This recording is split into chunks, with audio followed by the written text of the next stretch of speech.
Meeting of the Algonac Board of Education for Monday, November 24th, 2014 at 7 p.m. Can we all please rise for the Pledge of Allegiance and a moment of silence? I pledge allegiance to the flag of the United States of America and to the republic for which it stands, one nation, under God, indivisible, with liberty and justice for all.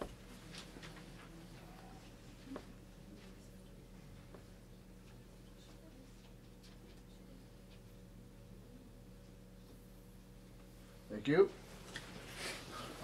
And the roll call, please. Beth Engel. Here. Sharon Stiltner here. Tim Idzikowski. Here. Charles Busatel. Susan Trebilcock. Here. Andrew Goulet. Here. Michael Baranowski. Here. Mr. President, we have a quorum. Thank you. Recognitions and presentations, Mr. Stricker. Okay, we are very fortunate. We have another state champion. We had one last spring. And sorry about my voice, I'm cold. I'd like Morgan Bealscombe to come forward. Morgan won the Division II cross-country state championship, and being a runner myself, I truly understand the courage it takes, and I really appreciate not only his work ethic, but his leadership, an example for other people to follow. So Morgan, give him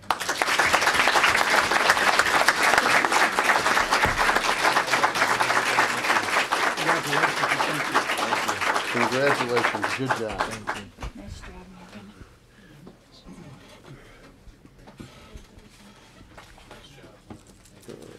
And I know we have some other students recognized, but I'd like to recognize Morgan's coach right away. Coach Schaefer, if you could come forward.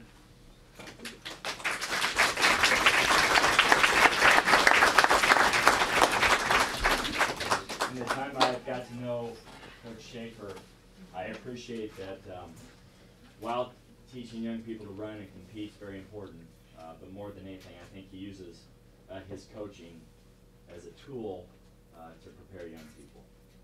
And I appreciate that he understands that. And again, that's not to say he doesn't like to win, doesn't like his athletes to win, but he really has it in perspective of what I've seen. And I appreciate that. All right. Coach.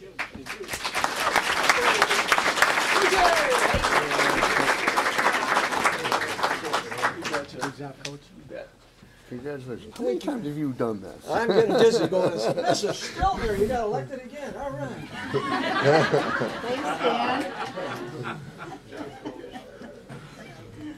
Thanks, Dan. That's good. Thank you. Our high school students took part in a leadership program with the conference, BOE conference, and I'm very proud of those students. It was in the newspaper, and those students represented our school district in a very good light. And so I'd like to introduce our high school principal, Brian Melrose, and he'll talk a little bit about the program. Yeah, about a month ago. Come on. There you go. About a month ago, the athletic directors had a conversation, and they decided that they wanted to start doing an exchange among the BWAC schools and having some of the students kind of visit other the other schools just to see what other students do and shine their examples of leadership in different buildings. And that way there's a lot of shared things that, that each school might learn from each other that they can bring to their own buildings. And so Croslex and ourselves, we decided we were going to be the pilot for that. And so we had 4 individuals from Croslex come down, and we had 4 of our individuals. Mason Rollman and Luke Stevenson were also part of it, but they are currently on the practice floor at AHS right now for basketball with Coach Hightower, showing again their commitment to the school. But with us today, we have Allison Irvine and Katie Kroc, who happens to be 18 today, her birthday, so happy birthday, Katie. And those 4 individuals, if you know them, they couldn't be better representatives of our school and of Muskrats. And in talking to the principal at Croslex, their students were highly impressed by everything at the school and with their hosts. So with that, we have our certificate here for Allison and for Katie. And Katie, if you want to just talk a little bit about the experience there, real quick. I'm a senior, and I got to walk around school with another Croslex senior who played volleyball like me, and it was a really cool experience, and it was cool getting to know her and like learn about the different things at our school. Okay, well again, great, excellent job, thank you very much, congratulations ladies. All right, there you go.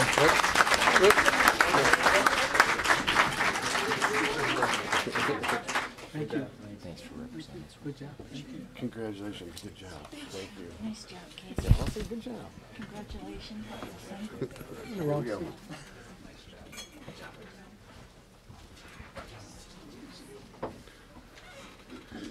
And before we let Mr. Stricker get started with his presentation, those of you who've been here this evening for recognitions, if you'd like to stay for the rest of the board meeting, you're welcome to, or if you'd like to grab a cookie on your way out and leave, that's fine too.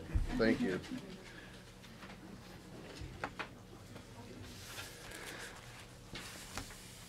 Okay, you have a folder. I made you a hard copy. Thank you. Again, sorry about my voice. It's also in the board book, and I'll also show them the overhead for the audience.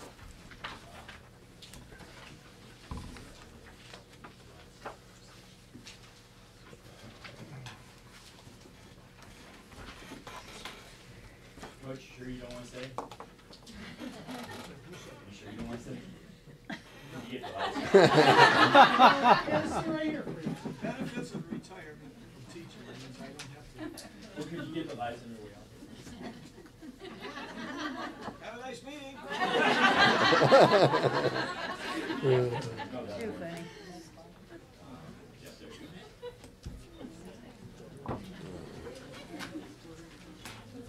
Again, well, thank you for coming this evening. I was up here talking to Ron before the meeting, and he said you want people to come to your board meeting, just make some changes and you'll get them there. But I do appreciate you being here this evening.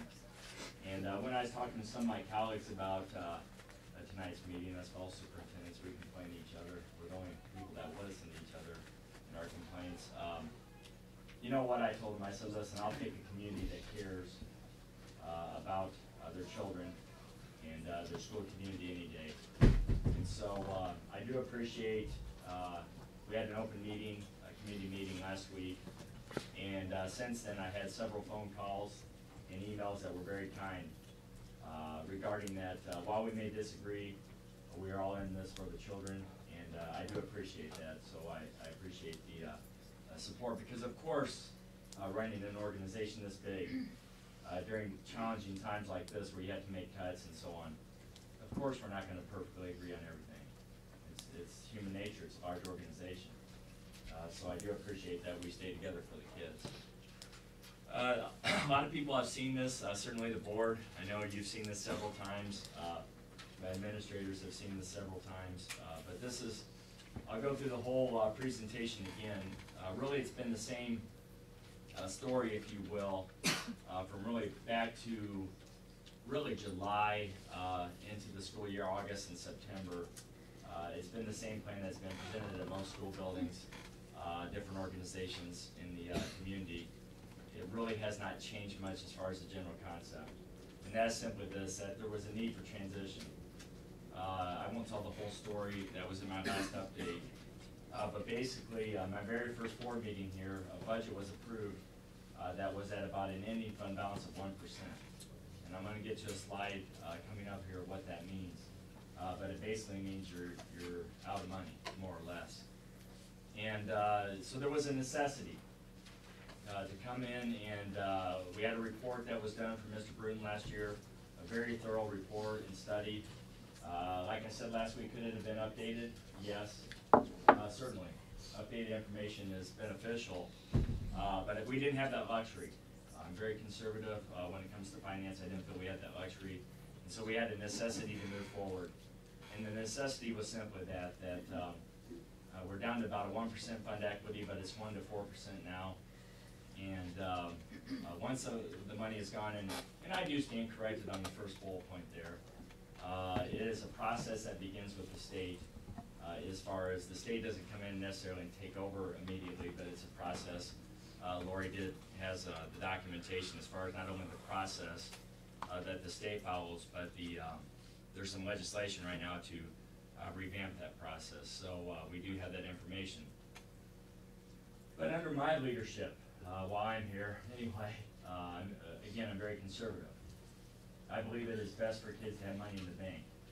I believe it is best for children and staff and for the morale of the school community to not have a cloud hanging over your head year by year, whether there's going to be cuts. So even the state beginning the process is not something that I would recommend to the Board of Education. I believe we should have money in the bank. We have a structural deficit problem. For lack of a better metaphor, it's like a snowball going down a hill. The bigger the snowball gets, the more it can collect, and then it's a very compounding impact. And so we have a structural deficit problem of about $1 million. In Brian Bruton's report, there are several items that are not only structural solutions, but one-time fixes. One-time fixes are not going to really solve the structural deficit problem of around $1 million. And then early on, actually before I was officially here, in July, before I was officially hired, I was working some in the district, had a facility study done. And basically our facilities were around 70%, a little bit less capacity. And so using Mr. Bruton's report, it came down to this, with $1 million deficit, structural deficit. One-time fixes were not, they may help, but they weren't gonna work. It really came down to massive pay cuts of 8 to 10%, maybe more than 1 year, or consolidation. And like I said to the group last week, and I certainly hope you believe me, and from the emails and calls I got, I really appreciate those, by the way. It's sincere. I've been doing this 10 years. I know you don't come in and make changes, let alone major changes. I'm not enjoying this right now. You know, I do like my job, but I don't enjoy the stress of situations like this. I'd rather have taken a year to get to know you and build a relationship. But again, I didn't feel we had that luxury. I felt there was a necessity. This is the snowball effect. Again, maybe for lack of a better metaphor. Lori, correct me, but it's around $4 million.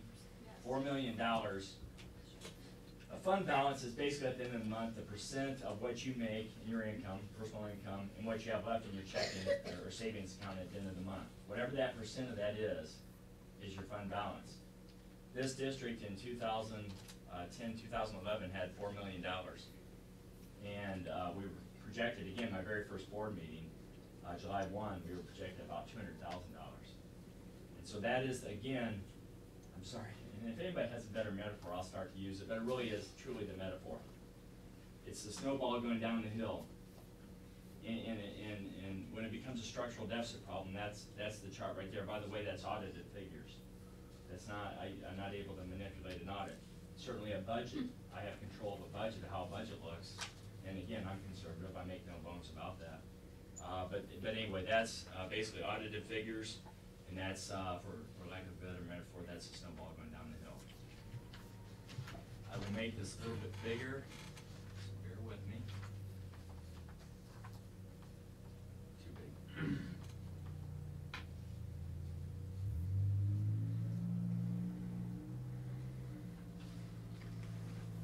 My very first major press release was stressful, and that was simply this.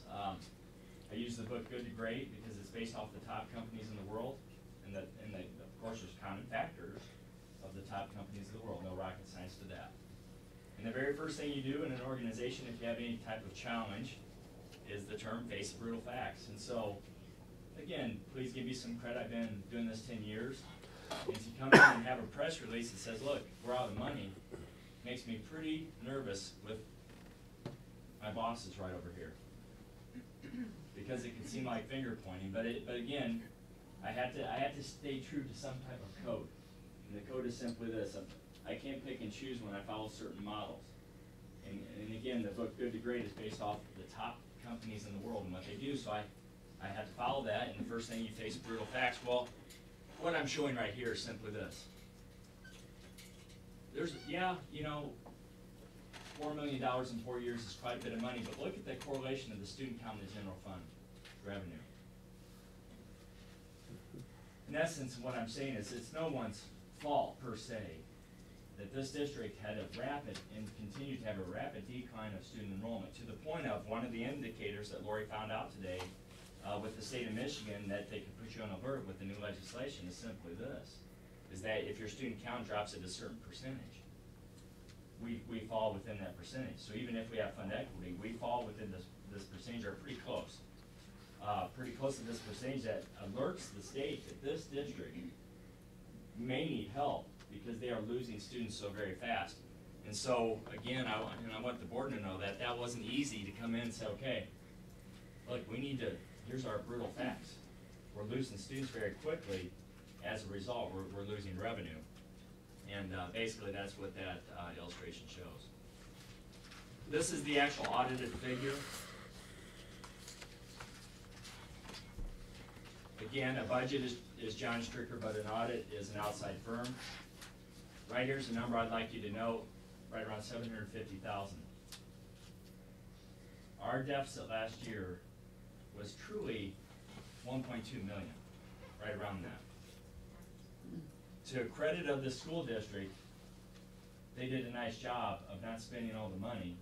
I can't take credit for it, it's before me, and being about $400,000 under budget. Good job. Mr. Bruton knew there was a problem. Mr. Sharrow knew there was a problem, and so the district did a good job of spending less than they had budgeted. But the point is this, as far as fiscal responsibility on my end, the true deficit is $1.2 million. We just happen to end this past year audited figure at $751,000. We've made some changes this year. Again, identifying that there is a budget issue. And so there is the beginning fund balance. There's where the district underspent it. Can anyone see that, or do you need me to make it a little bit bigger?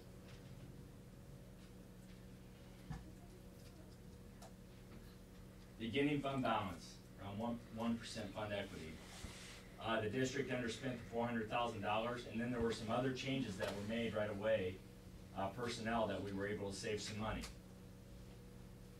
So the bottom line, as of today, I have us right around ending the year, not at the 1% on that July meeting, but right around 3.5%. Some breathing room. Again, I'm certainly not comfortable with that. You know, in the policies that I'm used to, as far as what I feel, again, is best for children to have as far as the money in the bank.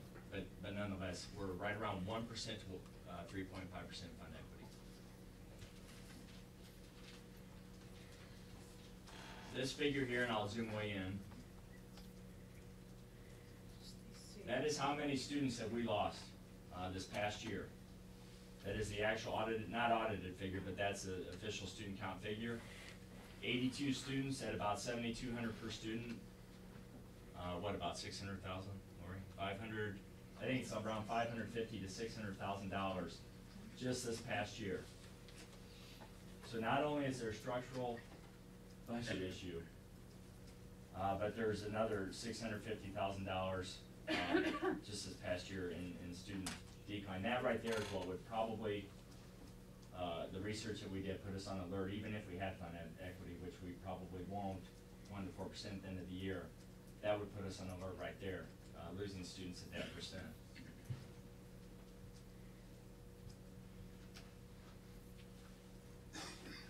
This tells a story. Now bear in mind, I do understand that all schools in the 80s, what school districts around the country had in the 1980s and have now, I understand that there would be a difference anyway. This school has declined more than the average school from the baby boomers' children. To the tune of, we're at about, this year we're at about, whatever that last sheet said, 1710? 1716. 1716, okay, so we end this year about 1716. So you can see from, well, you can see throughout the years there, I won't read them all to you. But that tells a story, that gives a big picture story in terms of ratio of facilities to students. So that's from 1980 to today.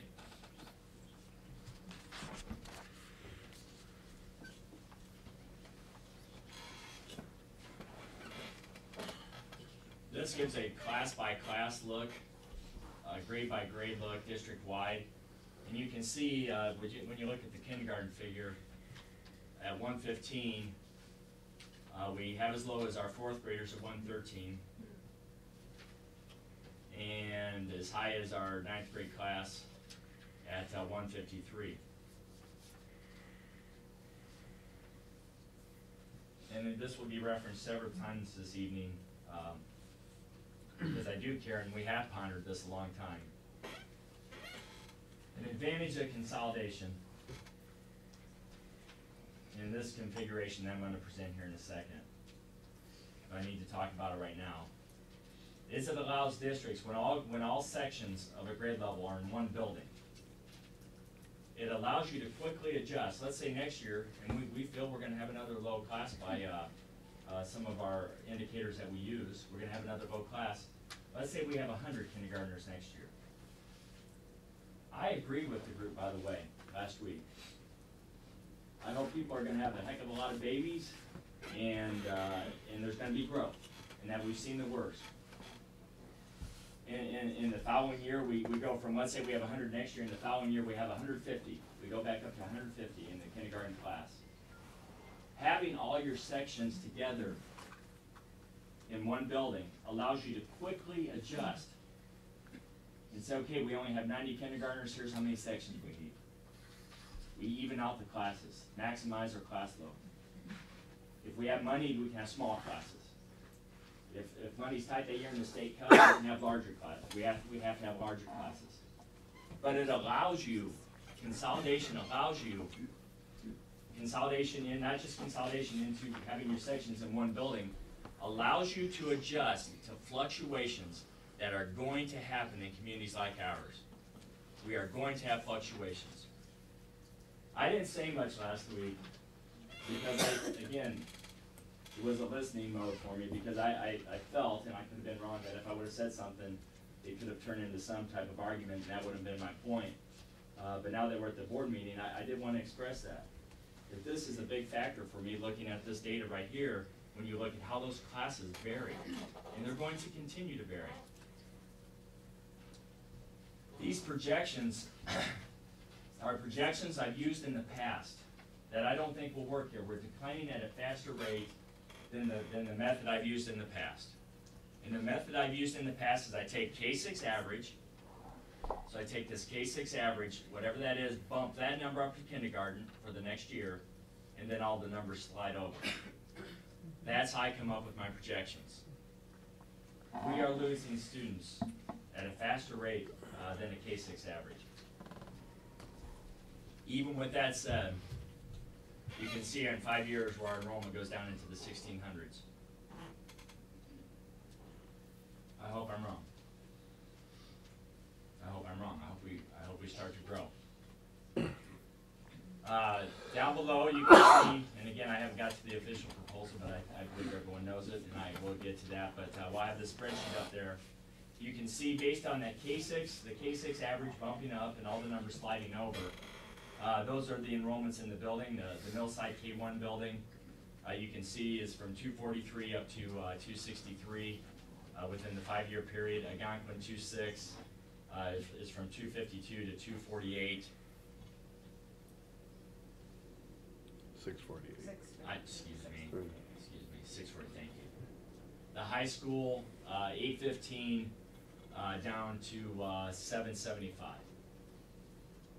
I believe, based upon current trend, the numbers will be, even percentage-wise, considerably lower than that, maybe 3 to 5%, based upon our current trend of enrollment. But I wanted to be consistent of how I've done it in the past as far as how I've formulated projections, and so that is the projection method that I use.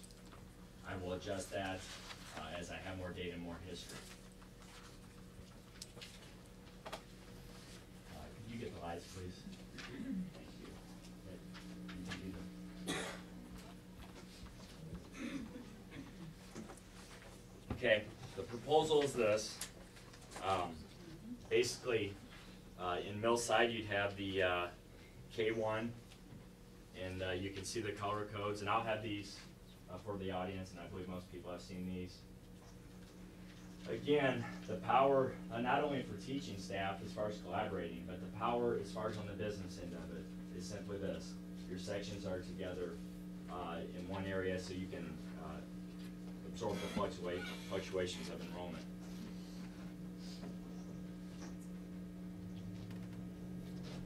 What's the hum from? This is the 2-6 building.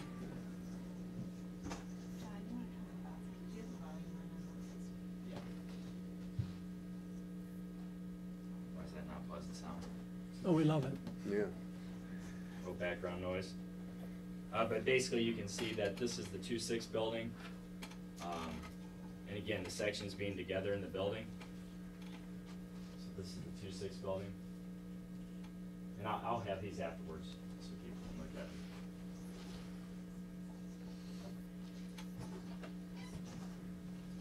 This is your 7-12 building at the high school. Central office would be located here, next to the lecture hall. You can see you'd have 7-8 on this side, even with their own cafeteria gym. However, as I'm going to talk about here in a second, we do want some interaction with the students because I believe you want that.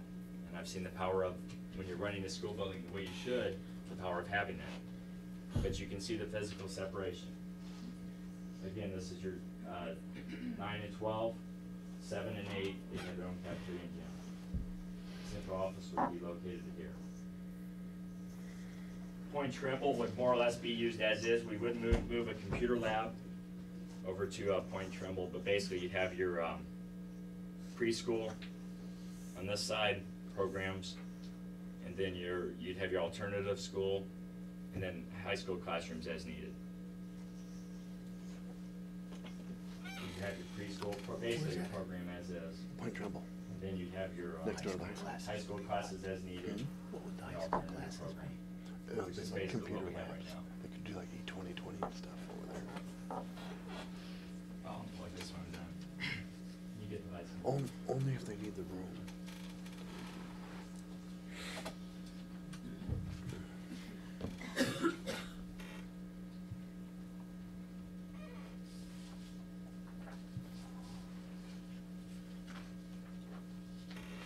Of course, this is opinion.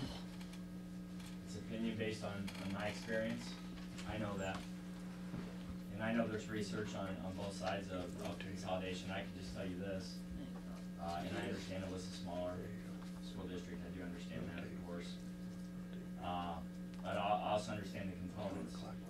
And I also understand the power of bringing a community tighter together as grade levels go through together and parents get to know each other as they go through all the different experiences together, because there's a heck of a difference when you're going to cold soccer games in 2nd and 3rd grade and when you're getting to junior high and the challenges that come there, and then of course high school.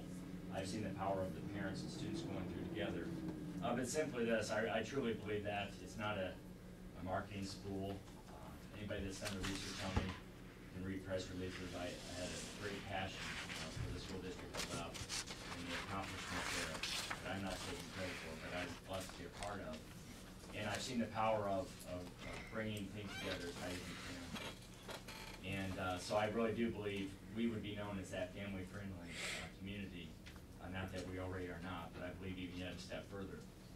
You can streamline your processes. For example, the 7-12 building with Mr. Melrose. Those students would know coming in, here's how we run discipline, here's how you dress, here's the behavior I expect. Hey, seniors, this is the leadership I expect.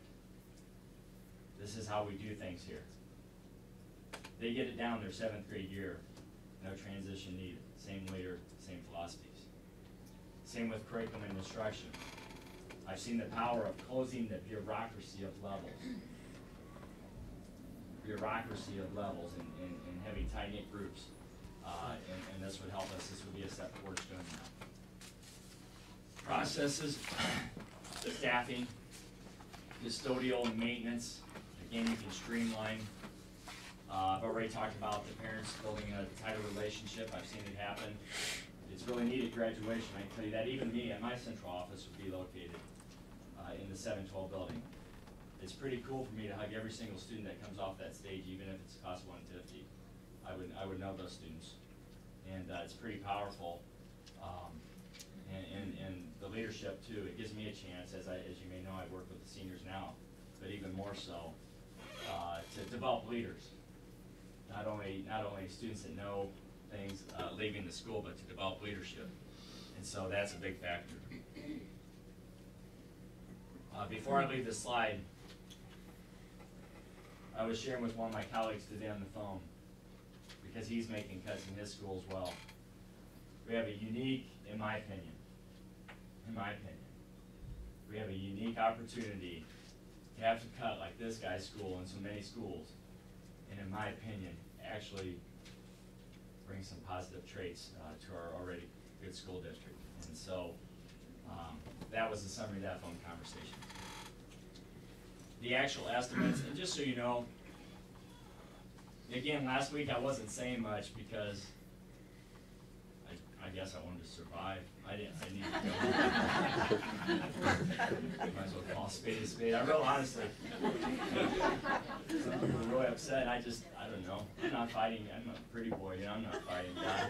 You know, I'm not kind of getting in a rumble over it. So I wasn't saying much, but I'll say more now because I know, Tim, you have my back, Mike. These are estimates, not to be deceiving in any way. They're estimates because we're doing the layoffs. There would be layoffs. Let's get to that point first of all. And by the way, it's the hardest job for someone like me. Anyway, I have colleagues that could lay off 50 staff and go have lunch and not think about it. I'm not that type. And the personality test I fall into the pleaser. I want people to like me. It's hard, so I may seem so businesslike about it. Trust me, it will hurt and it will be hard. But there's layoffs involved, the savings and consolidation of staffing. But they're estimates because we're basing the layoffs upon evaluation. And so we don't know, those layoffs could range anywhere from 60 at average, I think that was the average, 60,000 all the way up to 80 or 100,000, depending on the staff member.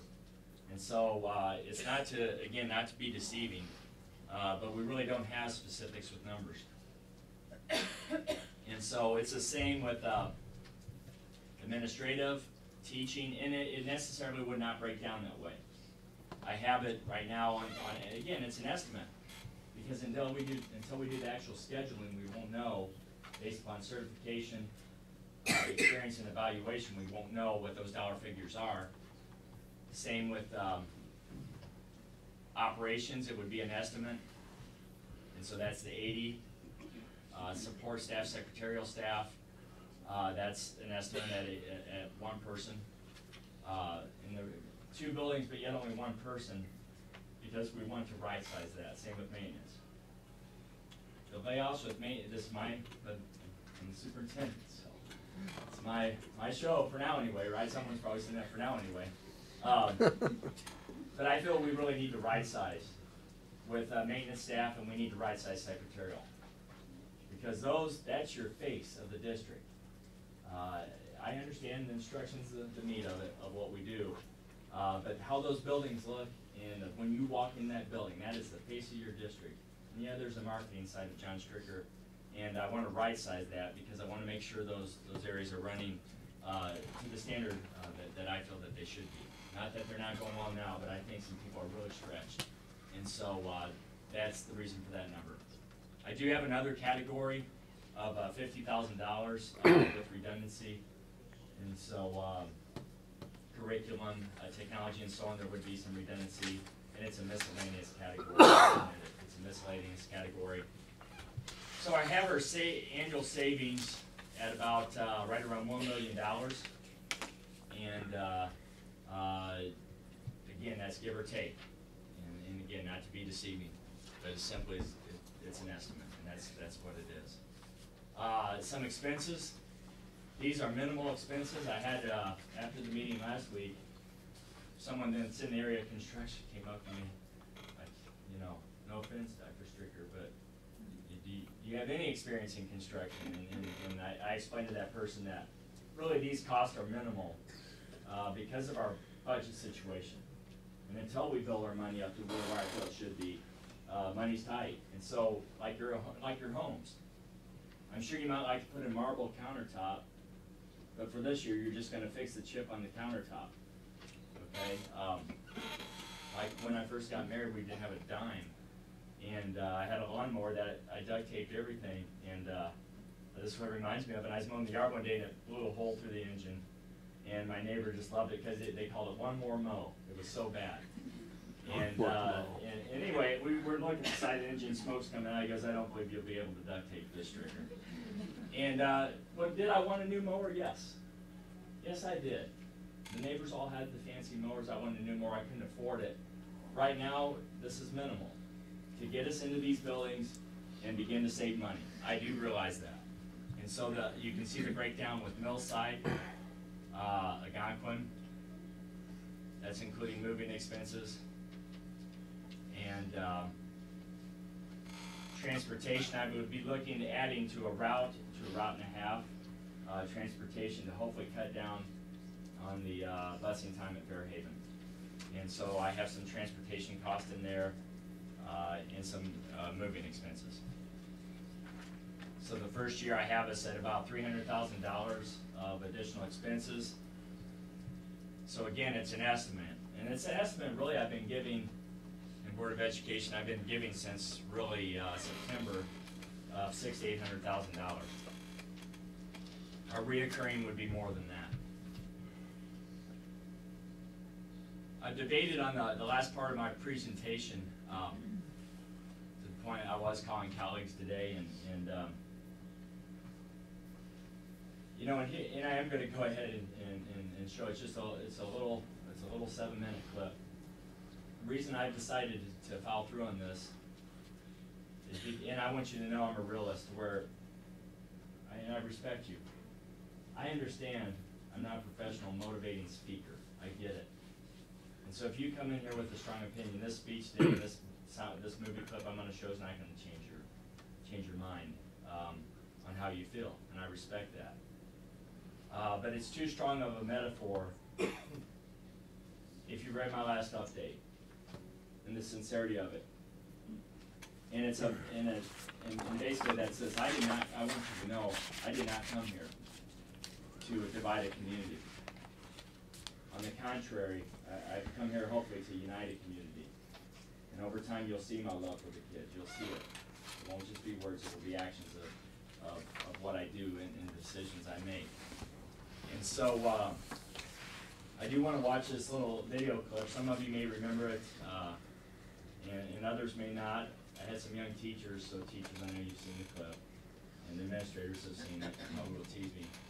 But it is the exact metaphor. It's simply this. It's based off a true story. And for those of you who are younger, you wouldn't understand the gravity of it, but I tell you this. It truly was a group of young college kids that came together and beat an undefeated powerhouse in hockey. At that time, it was USSR at the time, basically. I mean, the Russians, which was a professional group of some, still to this day, some of the top hockey players in the world to this day. And this group of college kids came in. And I only want to take the 7-minute clip, but just to tell you about it a little bit.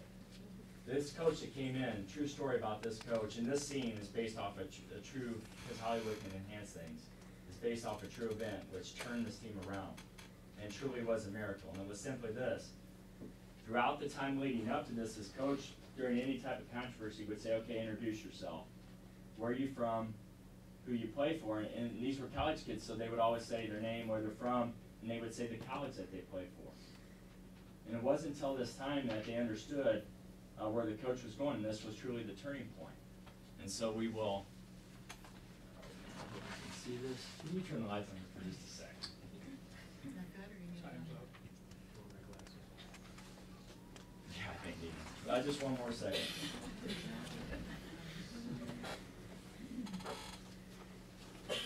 So this is the last 7 minutes.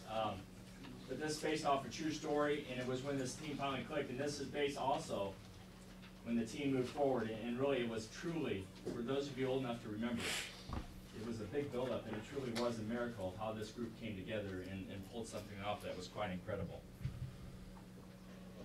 You get the watch this next. Before. Find out soon enough. Let's go back on the ice. Come on, boys. What for? We'll find out in a minute, won't we? Let's go. Come on. Let's go see if we want to.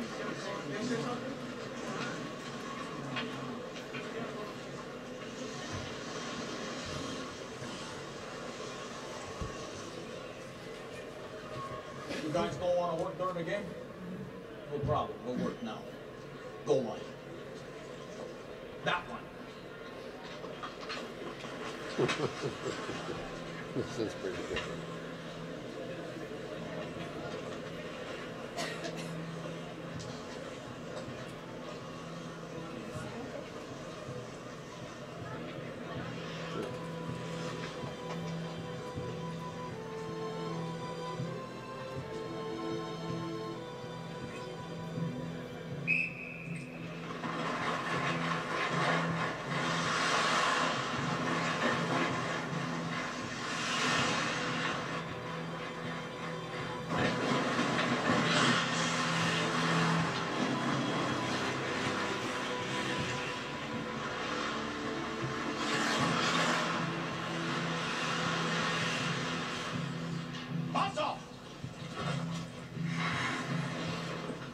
Think you can win on talent alone? Gentlemen, you don't have enough talent to win on talent alone. Again.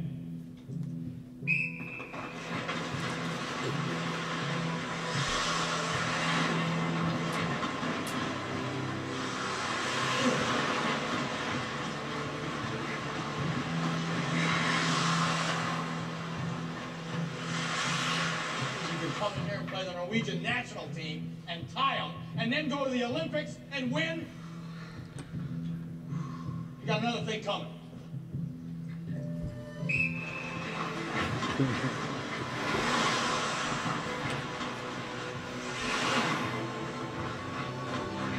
gotta think about something else, each and every one of you.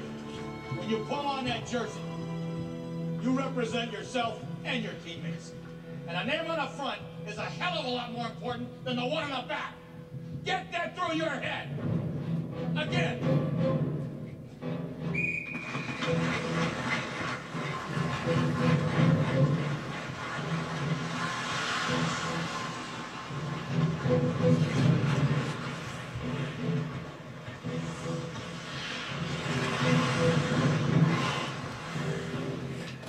Win, lose, or tie, you're gonna play like champions. Again. Kick in the ass, Dakota. You wanna go home early? You're gonna go and serve all the way to the line and all the way back. It's not that difficult. Again.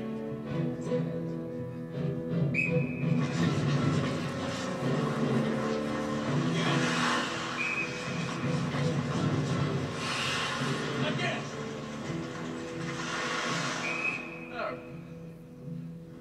What?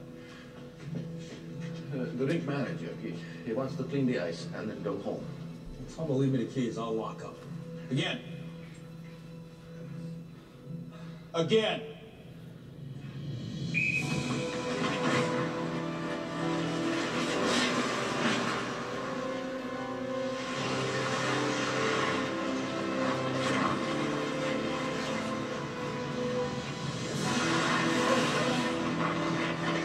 You keep playing this way, you won't beat anybody who's even good, let alone great. You want to make this team, then you better start playing at a level that's going to force me to keep you here. Again.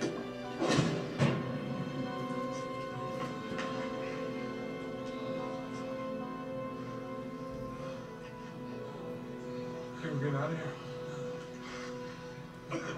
Hey, where you going? Back on the line.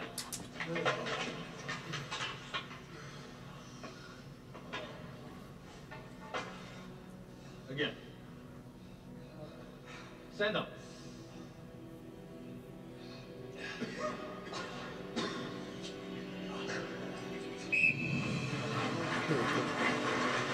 Again. Again. How about it, Silky's gonna be the first one to put on me? How about you, OC? You ready to go down? I think I got my money on you, Dakota. Of course, you got a hot date in about an hour, but you're not looking too good for that right about now, are you? Send them.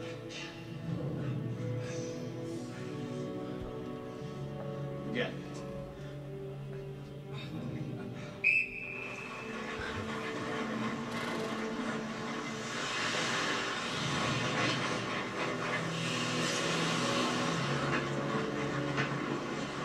car. Oh, this is madness, right?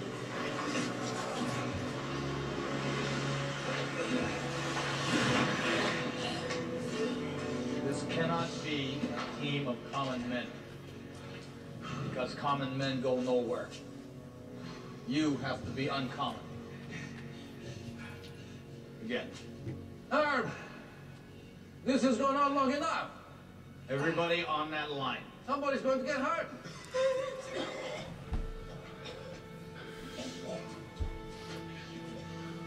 Everybody get on that line. Hey.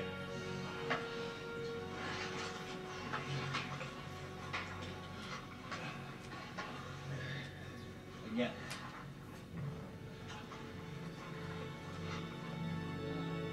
Again. Herb.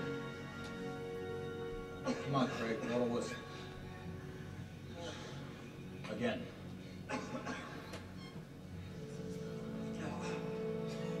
Michael Rosioni!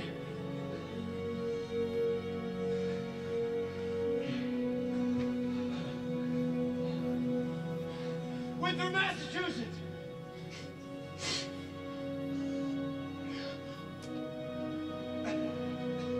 Who do you play for? Play for the United States of America!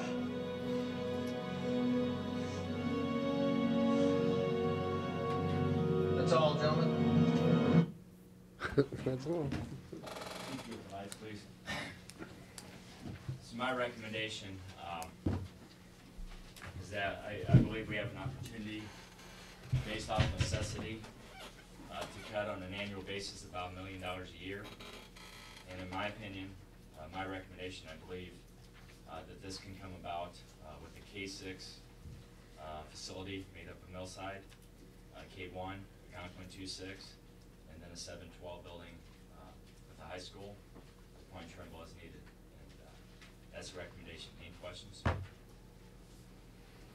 John, in your report, you didn't put in any possible loss of children to another district. And I think that's a big if in your mind and our minds. We just don't know what it is. But I think somewhere along the line it has to be included into our $1 million savings. Also, I didn't see any numbers that reflected the amount of children that we're also going to lose every year from going forward into that total. So that $1 million will change, not only with the students we're losing from the transition, if it happens, along with the people that we're going to move just attrition. Right. We're going to lose children. Right. So I don't want people to think it's $1 million savings, and it very well could be. Maybe your numbers are. Here's why. When you have all your sections together, and even the point of taking your time for that 7-minute video, thank you. When you have all your sections together, you're able to adjust. So let's say, heaven forbid, and I mean that in all sincerity, and it would hurt me personally, not only the district, 100 students left the district because of this. I hope not, but let's say it happens. When you're in that configuration, you're able to immediately adjust your expenditures to your lack of revenue because your sections are together. So now all of a sudden you're down to 100 kindergartners. You were maybe 125 first graders, now that's 110, and I'm able to reduce teaching staff appropriately and still have that savings. I don't say that with excitement. The point of the video is that we stay together and that doesn't happen. But again, this consolidation allows you to adjust that. So really my response is yes. I can adjust my expenditures right with it. I don't want that to happen. John, I've also got a lot of emails from a lot of the community regarding a second option. Is there another option that we could go to that wouldn't put the community in an uproar, that would still do some great savings to us, and possibly look at something later on down the line? There's Andy can attest to this as board president. Of course, I was working with Andy early on. This goes back to June and July, and certainly Al can attest to this. Administrators, there were several things we looked at. Anything less than having those sections in one building is less savings. There are other options, no doubt about it. again, last week wasn't the venue because I didn't want to create an argument situation, a defensive situation. But you see what I'm saying? Anything less than having all those sections together is why this proposal is the proposal recommended. Anything less than that is less savings, and it was a great question actually at Clay Township. That was an excellent question asked by one of the council people. They said, well, Mr. Stricker, I noticed your deficit is at 1 million to 1.2, but your consolidation is only saving maybe 600 to 800 the first year and $1 million each year. You're still short. And if you remember, my response is in the line of, well, thank you, good point. We may have to cut more than this anyway. I may be going to Lisa and the other associations saying, you know what, we did this consolidation, and guess what? State didn't increase revenue, it's not an election year. We lost 20 more students than I thought, even. And I may have to go cut additional money, so my answer is simply this. Yeah, there's other options, but anything less than what's here proposed, having those sections together where I can adjust my expenditures to my revenue quickly, is more that we're going to have to cut from Brian Bruton's report, basically. And I'm trying to stay away from programs, which I believe are beneficial to our students. Thank you. Yeah, we thought long and hard about it. Al can attest to it. Feels a little bit like deja vu because I was at a meeting at my school district earlier today where we've been looking at similar slides with declining enrollment, budget projections going down, and just like Algonac, looking for the past several years on ways to cut the budget, and we've been doing that with what I call nickel diming, Right. little things here and there. And L'Anse Creuse is a big school district, and they're in very close to the same situation where they're calling it right sizing the school district and possibly closing a middle school or an elementary. So it's just very indicative of what's going on all over the place, not just here in Algonac. And that's kind of my point, where it's not just it's not a rosy colored glasses. I'm not spinning, I'm not being a marketing person, I'm just saying, at the rate we're going, it's inevitable. Why not embrace that positive side of it, in my opinion?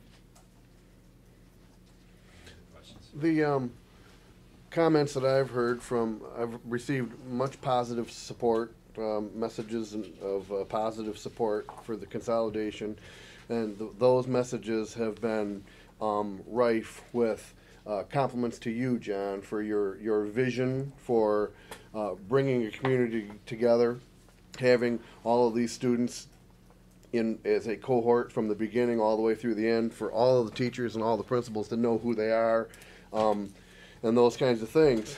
The largest complaint, if you will, that I heard was other than children having to be on the bus for too long, which that you've explained that you have an answer for that, but is that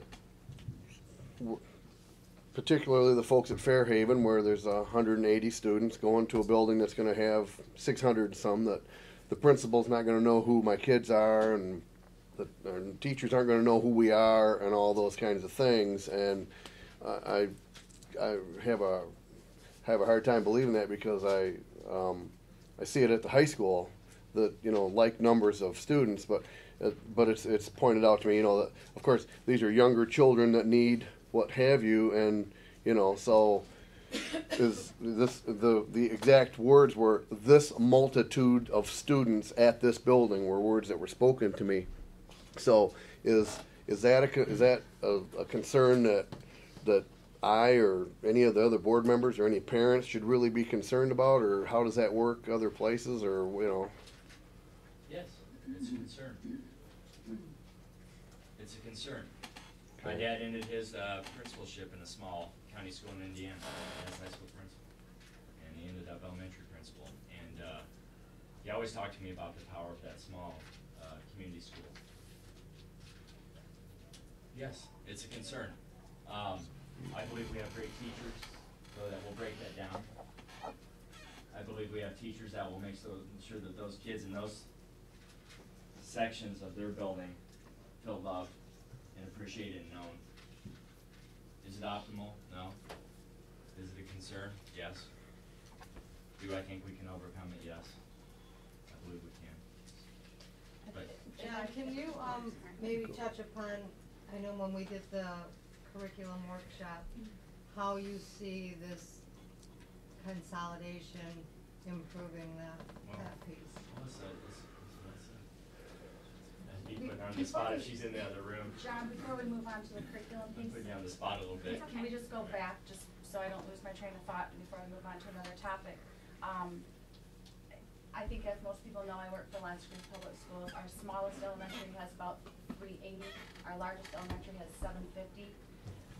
I'm the principal at Higgins Elementary, where we have 540, and I can attest to the fact that all of the parents at our school would say that it is a nice community where the teachers know the children, I know the children, I know the parents. It is a close-knit community. It seems huge and it seems almost impossible to know them all. It's not impossible. It takes some work. Right. Yeah, it takes some work, but it's definitely a close-knit community where people care about one another and it works. Even those sections together, those teachers, all the fourth grade teachers together, and so on, that in itself is a community within a community, in my opinion.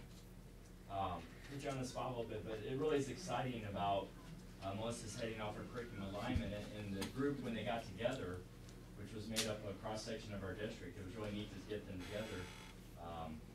You know, really some of the positives from that discussion, not led by me, I just peeked in for a little bit, wasn't my meeting, of again, in my opinion, from my level, cut through the bureaucracy, having smaller knit groups and less levels, curriculum-wise, some of the advantages of, was that the question? I missed the question. yeah. Sure I Some of the answered. advantages of consolidation that you and I talked about, of having the grade levels together and having your departments together and so on. From listening to the teaching staff, that's one of the greatest positives that I'm hearing, is that when you're working with other people and formulating ideas and being able to run across all and saying, how does this work for you? Or gosh, I did this lesson, it didn't work for me, but what do you have? And even for some of the special education kids or our gifted and talented kids, being able to have a few more people in a building together to be able to provide extra resources, whether you are intervening or you are pushing forward to that higher level is always a nice thing too. And during the curriculum meetings, when we're meeting K-12 and the teachers are discussing, so what's being taught at this level, middle school, and what's being taught at this level, having them bridge that conversation and being in the same building to go get those answers right away, you kind of feel like you're your own entity when you're in your own building, because everybody's very busy. And so you're doing everything for your room, and you don't often have time just to see down the hall to say, hey, wait, whoa, that looks interesting. What's going on there? Because you're not there. So those conversations are very, very positive. And the other thing on a curriculum front is that you don't have a transition from 6th grade and 9th grade. Those are big years where lots of students fall through the cracks and are lost because they're transitioning into new things. So having that one transition at any time is always beneficial. Transition years are very difficult no matter where they are. So that bridge from 6th grade to 7th grade and then staying all together is a huge benefit as well, if you're looking at curriculum-wise. And the same with our title programs on if you want to, or as far as the use of the title money and resources. Currently, we just have at the elementary level, Algonac L is our only title building, which means that our Algonac L students enjoy those extra resources and interventions where Fairhaven and Millside don't get the same. Based on the numbers that we've run, and I think John shared with the community and certainly shared with the board, if we were to run a K-1 building and a 2-6 building with the entire community, both of those buildings would be eligible under Title I, meaning those resources will benefit every child K-6. Don, you mentioned that with the savings that are estimated here, that we may have to look elsewhere for additional savings because it may not be enough.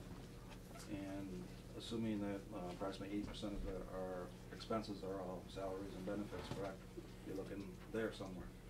If we would have had to go to the staff and ask for a 10% cut, what would that do to retention or recruitment, for that matter? It's obvious you would have some issues with that. And I don't mean it to be an obvious question. Yeah, right. I mean it to be I've heard in the past that our district is not at the highest level of wages to begin with. So if we were to ask for that dramatic of a cut, I'm assuming people will leave. There would be some issues with And that. I'm assuming that we're gonna have a tough time attracting talent. And no doubt, no doubt. And not only that, but even my concern is more the morale as well. So yes, you would have problems retaining administrators and teachers, certainly, especially if it were multiple years. But also the morale piece, because like back to the metaphor of those hockey players, you know, I'm the one up front again, work harder, there's less, again, blow the whistle again. And I believe that makes it tough. When you're talking 8 to 10% pay cuts, those are lifestyle changes more than just, we need to trim a little bit here and a little bit there. So yeah, not only retention, good point, but morale, of course.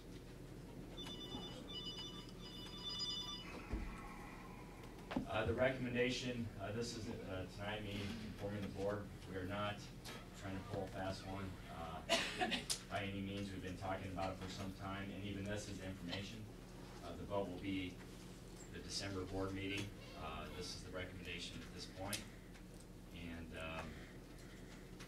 you know, no dog and pony show in December, so some of you have to watch another video clip, but really this will be the recommendation for that meeting.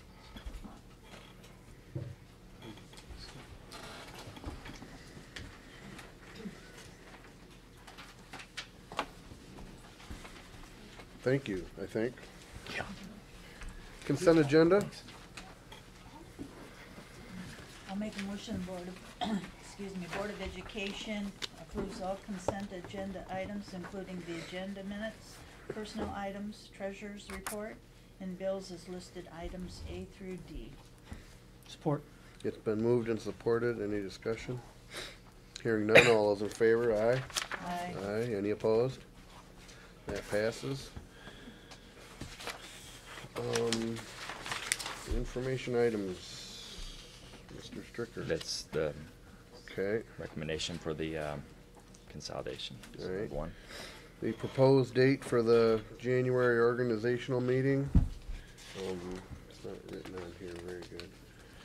January 12th. Last year I think it was like the 14th, and the corresponding day for it to be the second. Usually we have it in the second week of that month, so that would be the Monday, January 12th. So 7 o'clock. We'll bring that for action in December.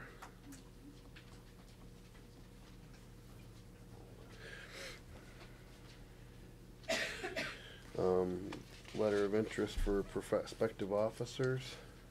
You have those in your stuff. Well, I'll have a list of the board's committees and other appointments available in January. We'll go through those like we do every year. And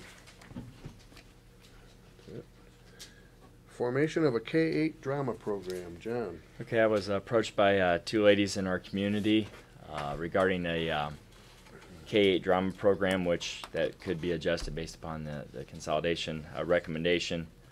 And I was a little surprised, and the ladies can attest to that. I again, the word assume gets you in trouble, and I assumed there more than likely would be that program in place, and there was not.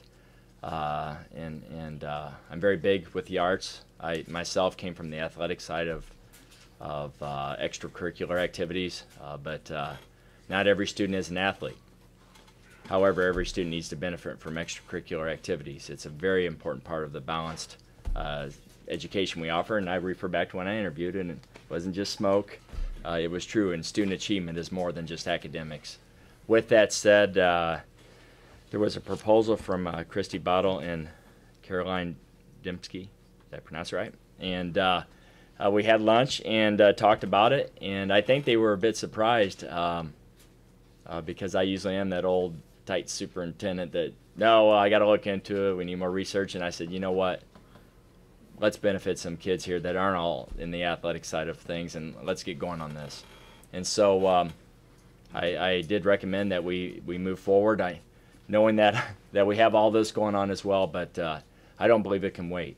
There's a whole different group of students out there that I feel that can be reached with the arts. And with that said, I'll let Christy Bottle give a little presentation. I brought a group here for you tonight. You can ask for any more than this opportunity. You can thank me later. So anyway, go ahead. I apologize first. We don't have any fancy graphs or charts or videos. We're just going to come up and talk about what our proposed program is. And what we're proposing is to start an Algonac Community Schools drama and theater program. And the purpose of this is to provide an after-school activity open to Algonac Community Schools, kindergarten through 8th grade, in the course of curriculum encompassing all aspects of drama and theater. The curriculum will be designed to instruct students regarding all aspects of drama, theater, including improvisation, stage direction, stage presence, set design, light and sounds, costume design, history of theater, script writing, along with the history and background of each play chosen to perform. Our program will be led by myself and Caroline Dembski. Will also be assisted by Carrie Musling, who is a musical theater teacher, and we also have the support of Mrs. George, the choir teacher, who will come in and work with the kids on the music side of it. We would like to host it at the Algonquin Middle School auditorium. What better place to teach kids about being on stage than to put them on stage. The cost per student, we're looking at $25 per student and $10 per each additional student within the same family. Student fees collected will cover the cost of after-school snack, and there's going to be other things that arise that we're going to need, assist, name tags, little expenditures like that. Sorry, there's a lot of people here. It's fun, isn't it? And they're not angry at you.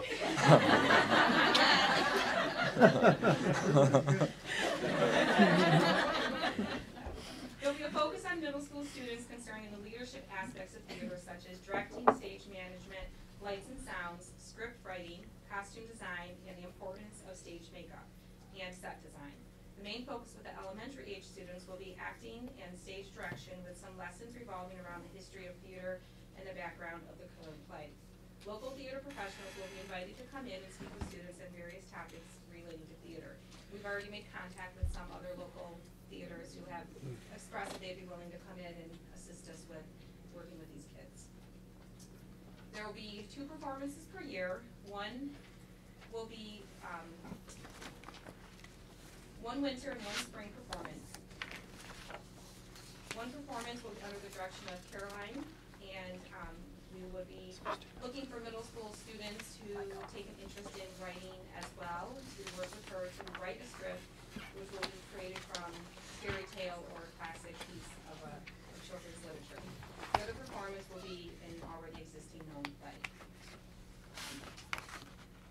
We're looking at a proposed budget of $5,000 per year to cover costs associated with guest speakers from the area professional theater programs, a choreographer, scripts, props, background sets, costumes, t-shirts for each child in the program, makeup, and event programs. So that's pretty much what the overview of what we're proposing. When were you planning on starting? We were hoping to be able to start in January of this year and do a play sometime mid to end May. How often would you and your students meet? We are looking at twice a week. We're currently just looking at schedules and availability. A lot of it will depend on what days the school is available. But we're currently looking at maybe Mondays and Fridays, or Mondays, Wednesdays. After school? It'll be after school, yes. Our idea is to start immediately after the middle school gets out. Middle schoolers would come to the auditorium. We work with them, the older students, first in their smaller group, and then the younger students from the elementary schools would come over, bus over, and then we'd work with them. So then, we'd be able to instruct the middle schoolers to help out even with the little kids. And we're also going to offer to the high school any students that are currently in the drama earn volunteer hours to work for their community service for graduating goals. Where would you start, where would you get your first 5,000 that you are using for a budget? Is that- Actually, the ladies were surprised. You rarely get that because, again, usually the soup's the tightwad with the money. But the way I looked at it, it's probably under 1% of what we spend on athletics. So I actually proposed that the district needs to have some skin in the game, so to speak. And that's not to say that in the future that we can't maybe do some fundraising Right. or do some things to help supplement that. Obviously, the first year, our costs are gonna be a little bit more because we have really nothing, you know, or very minimal resources. But on the ladies' behalf, that was my commitment. And how many children do you think you could start up and benefit by? It's really hard to say. Caroline and I have done the talent show at Algonac Elementary for the last 5 years, and we get, just from Algonac Elementary, we get probably 55 students that come just for that. And one thing that we've noticed and why we were kind of driven to do this was we get a lot of kindergartners, first graders, second graders. By the time we get third graders are okay. You see the numbers dwindle the older the kids get. By the time they get to 5th grade, 4th, 5th grade, the shyness starts to set in.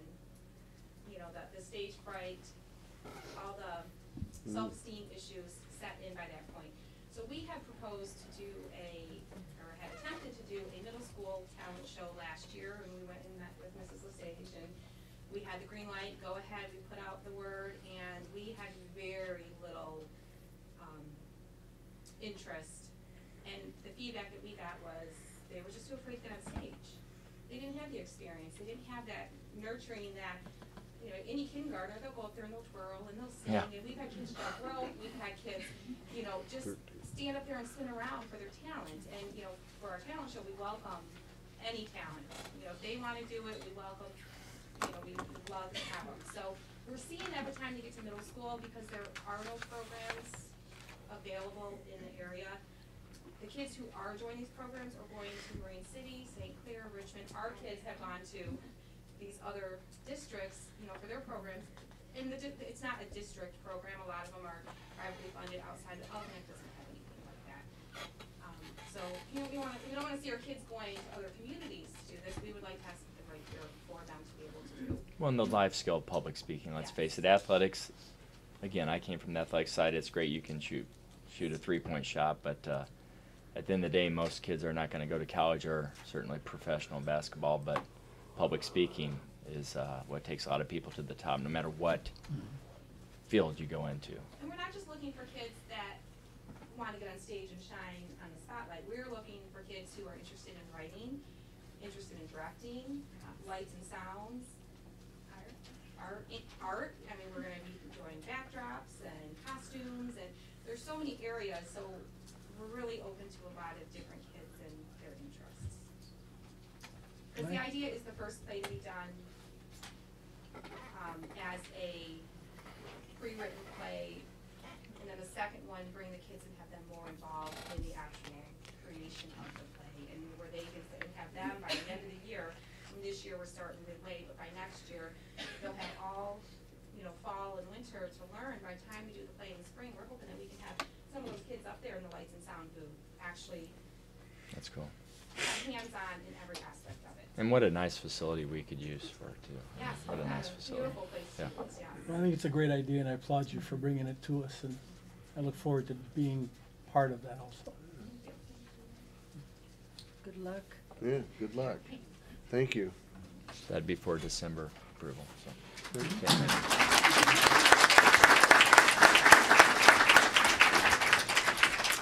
Administrative reports. They know their order. They don't know their order. Anyone? Rick, you want to go ahead, or Tammy, or? Yeah, I'll go first. First of all, Sorry. Homeland Security came to Fairhaven today.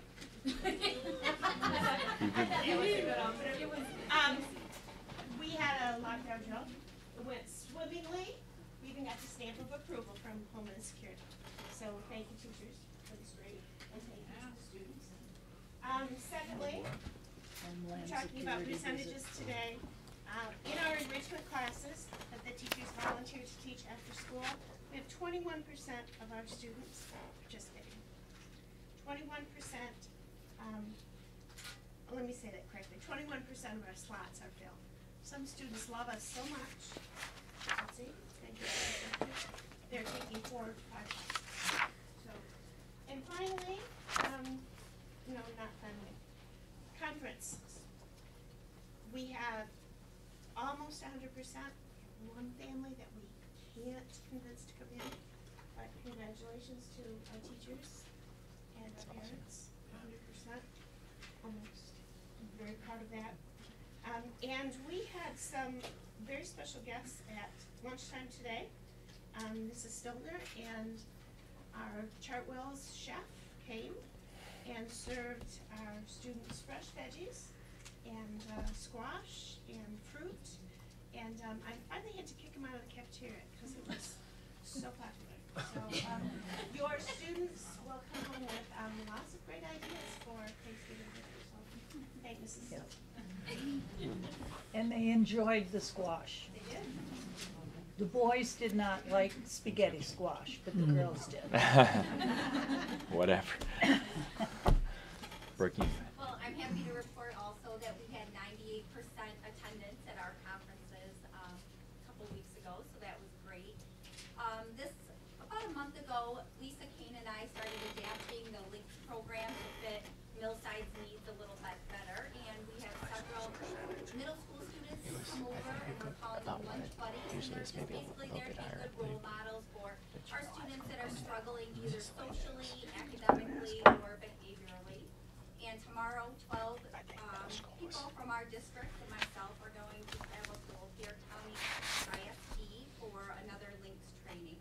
And it was all free, so that was a bonus also. And coming up, we'll have our Holiday Bazaar December 12th, and our 4th and 5th grade music program will be December 18th. At Algonac Elementary, we're just getting ready to start our Science Olympiad team, so those letters have gone out and we're collecting our crew of kids. We've had quite a few students sign up to do it again this year, as well as other ones coming in that wanted to jump on board, so it's very exciting. We had Sue Roble come out and give a couple of hands-on lessons to our 3rd graders about the Native American culture and how things used to happen and how they used the land and things like that. The kids were just enthralled by it. They wrote all kinds of things and told me all about it at lunch. Very, very excited. We had 98% parent-teacher conference turnout as well, so we're very, very pleased with our conference turnout. And recent consultant Jennifer Evans has been in working with the staff on some guided reading strategies, just refreshing our minds after you do it every day, giving you a few new things to work on. So staff has been very appreciative of that as well. On the curriculum end, the Social Studies Committee met last month. We had K-12 representatives. Great discussions came out of that, and starting to bridge the gap between the different buildings so everybody knows what's going on, and taking a look at our data and where we need to go and what we've been doing really well. So pointing those out. We have math upcoming here on December 3rd. Coming up here, sorry. And on the Professional Development Day on November 4th, all teachers had time to meet in their respective groups, whether it was by their grade level or by their content area, and discuss strategies and things that they're currently working on to make sure everybody's moving in the right direction. So, all up. Thank you. Is Abe back there? Ryan, you can go. All right, there. I'm not sure whose turn it was before. I have some handouts for the board in front of you that I'll reference as I'm talking here, some reports from Algonquin. You can see not only our parent-teacher conference percentage, but I did a 5-year, that 5 years for you so you can see. We all know that every year we look at when our parent-teacher conferences, and we also know that traditionally they go from, as you heard from the elementary, being right around 100%. They drop at the middle school level, drop even further at the high school level. But what can we do as a district to try to make it more appealing, I guess, for parents to come in? It's always a thing with the last, as you can tell, the 2 years previous, we did it right around Thanksgiving. You see those were our lowest 2 years.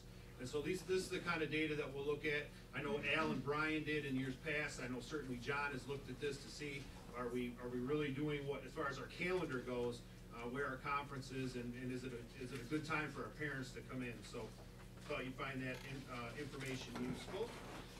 Second page, I thought you would find interesting some of our truancy numbers from the middle school throughout the county.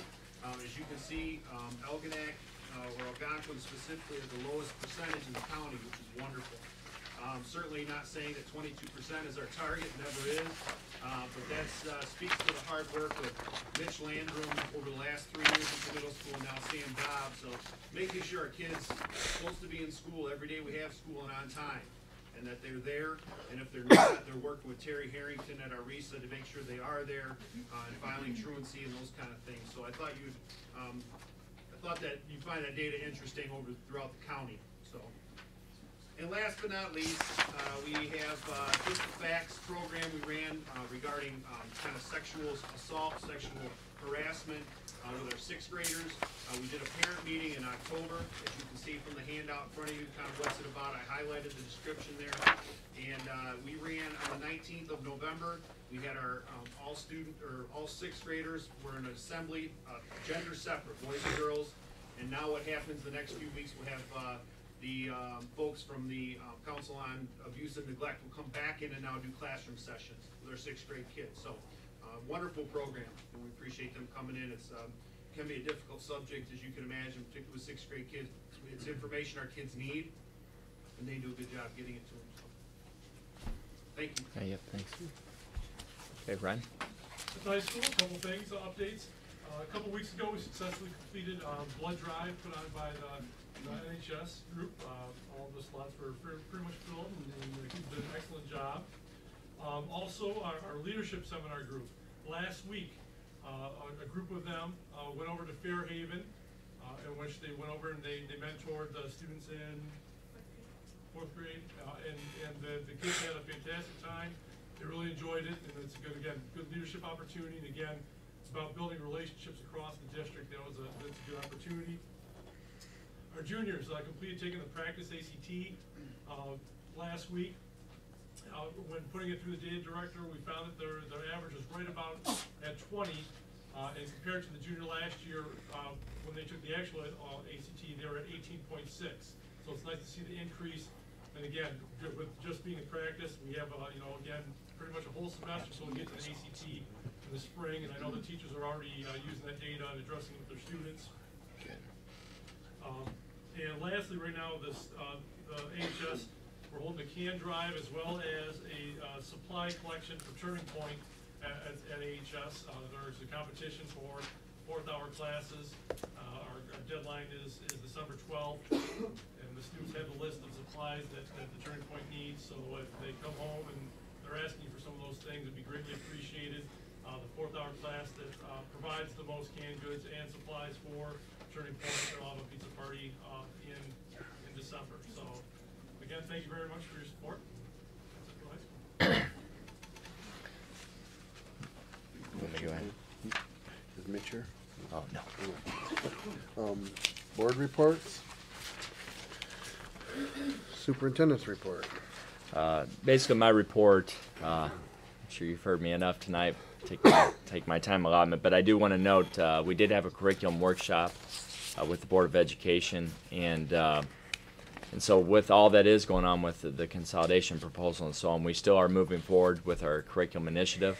After all, that is what we do, is instruction. And so the topics that were discussed were the overall curriculum philosophy of the district, graduation requirements, the IB program, advanced placement, dual enrollment as an option, our Blue Water Learning Academy, and the Blue Water Middle College. There was no action items. It was just a good, healthy discussion.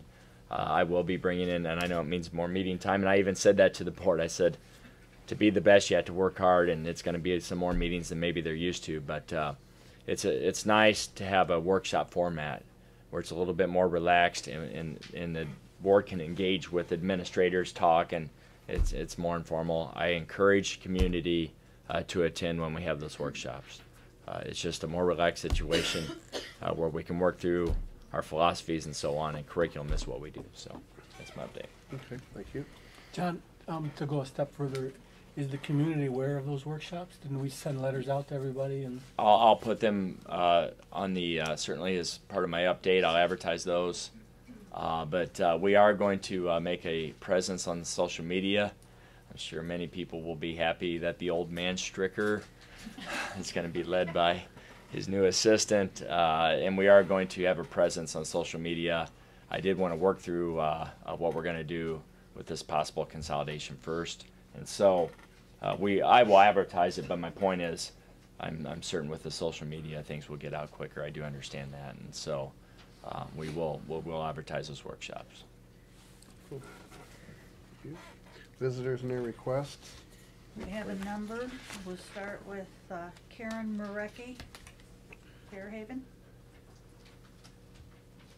Due to the large number of requests to speak, we'd like to request that people try to keep their comments to 3 minutes, so we're not all here all night long. Thank you. Is it M-O-R-I-C-I? Moriki? Karen? She left. She's gone. Okay. Okay. Next one, Denise Collins, Fairhaven.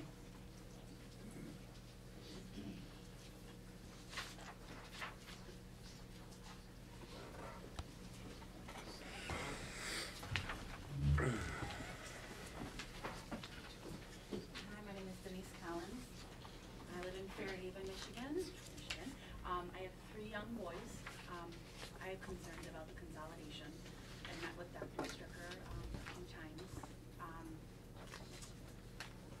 I feel that there could be other options to be looked at. Myself as well as some others have put some things together. I know I've sent an email to everyone on the board expressing concerns as well as research on consolidations, how it affects community. I'm concerned for my boys. Let me just pass them down? Yeah.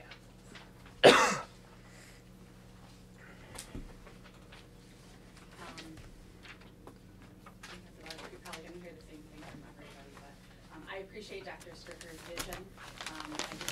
I think he's been given a lot just starting in July. I appreciate his looking into the community. He's been very open to meeting with us, which is great. He responds back to email right away. I have a lot of concerns in regards to other options in regards to saving money, and then saving so much money, and then in another year hoping to entice more families to move in the area or doing something to help increase students rather than continually losing. Thank you. Sandra Kasarka? I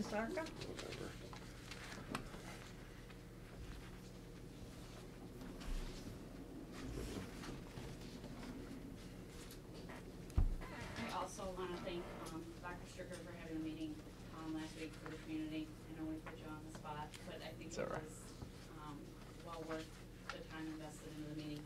I'm going to let Kathleen and Denise speak about their couple concerns. Again, I'm going to piggyback on them, but the couple that I had, you had talked about in the point came up last week regarding Title I, and there has been some, more looking into those Title I funds. I got an even message to Melissa Hanners as to what was going on, and she said you guys were looking into the numbers.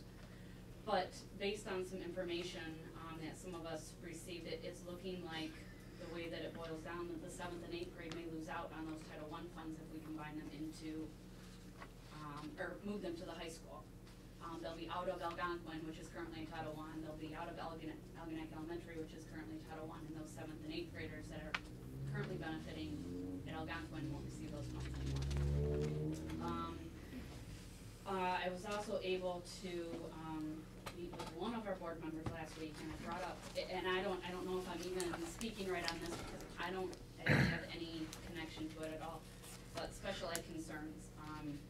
I guess there's a possibility that in some of the elementary schools, there could be, certain requirements in those rooms for some of the kids, like maybe restrooms or things like that. And moving to the middle school, it might require some additional construction, for those rooms. It was just something that was brought up and it was a concern I wanted to raise. I don't know if it applies at all, and that could add additional construction concerns, to the budget. The last thing that I had, and it just came up in regards to, Mr. Lieber talking about, truancy and that kind of stuff. I have heard over and over and over again how much of a concern heroin is in our community, and that in St. Clair County, that we are the largest heroin using area in the county.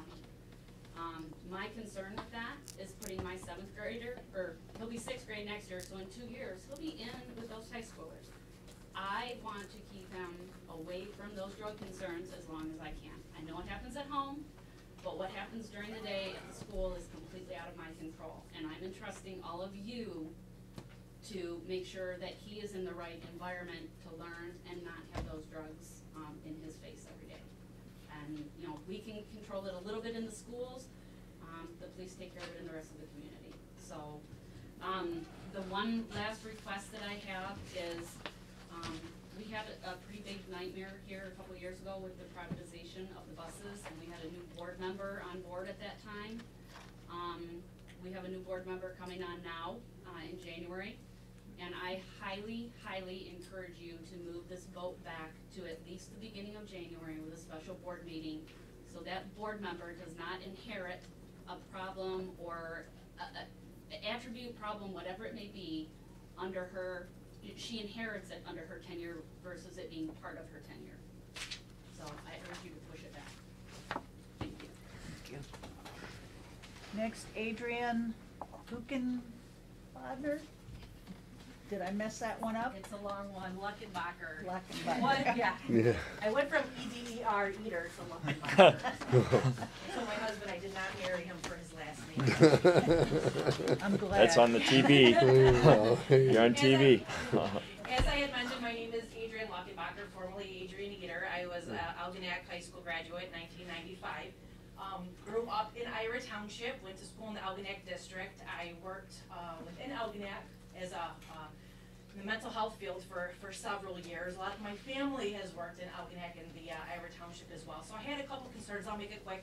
I'm Italian. I talk fast. Try and keep up if you don't mind. Again, everyone's been thinking, and it is truly, I can't thank enough for all the open communication, not only through Dr. Stricker to the school board, but also, you know, I was kind of on the fence of this at first, but hearing, you know, all the community input, not just from parents, but from the educators, and just from community who don't even have kids, I think is really important as well. So I wanted to say thank you, and I also want to tell Dr. Stricker thank you, because he did have lunch with the ABC daycare the other day, and if you look at the picture, my 3-year-old is the one with you. Oh. I think you were eyeing his turkey.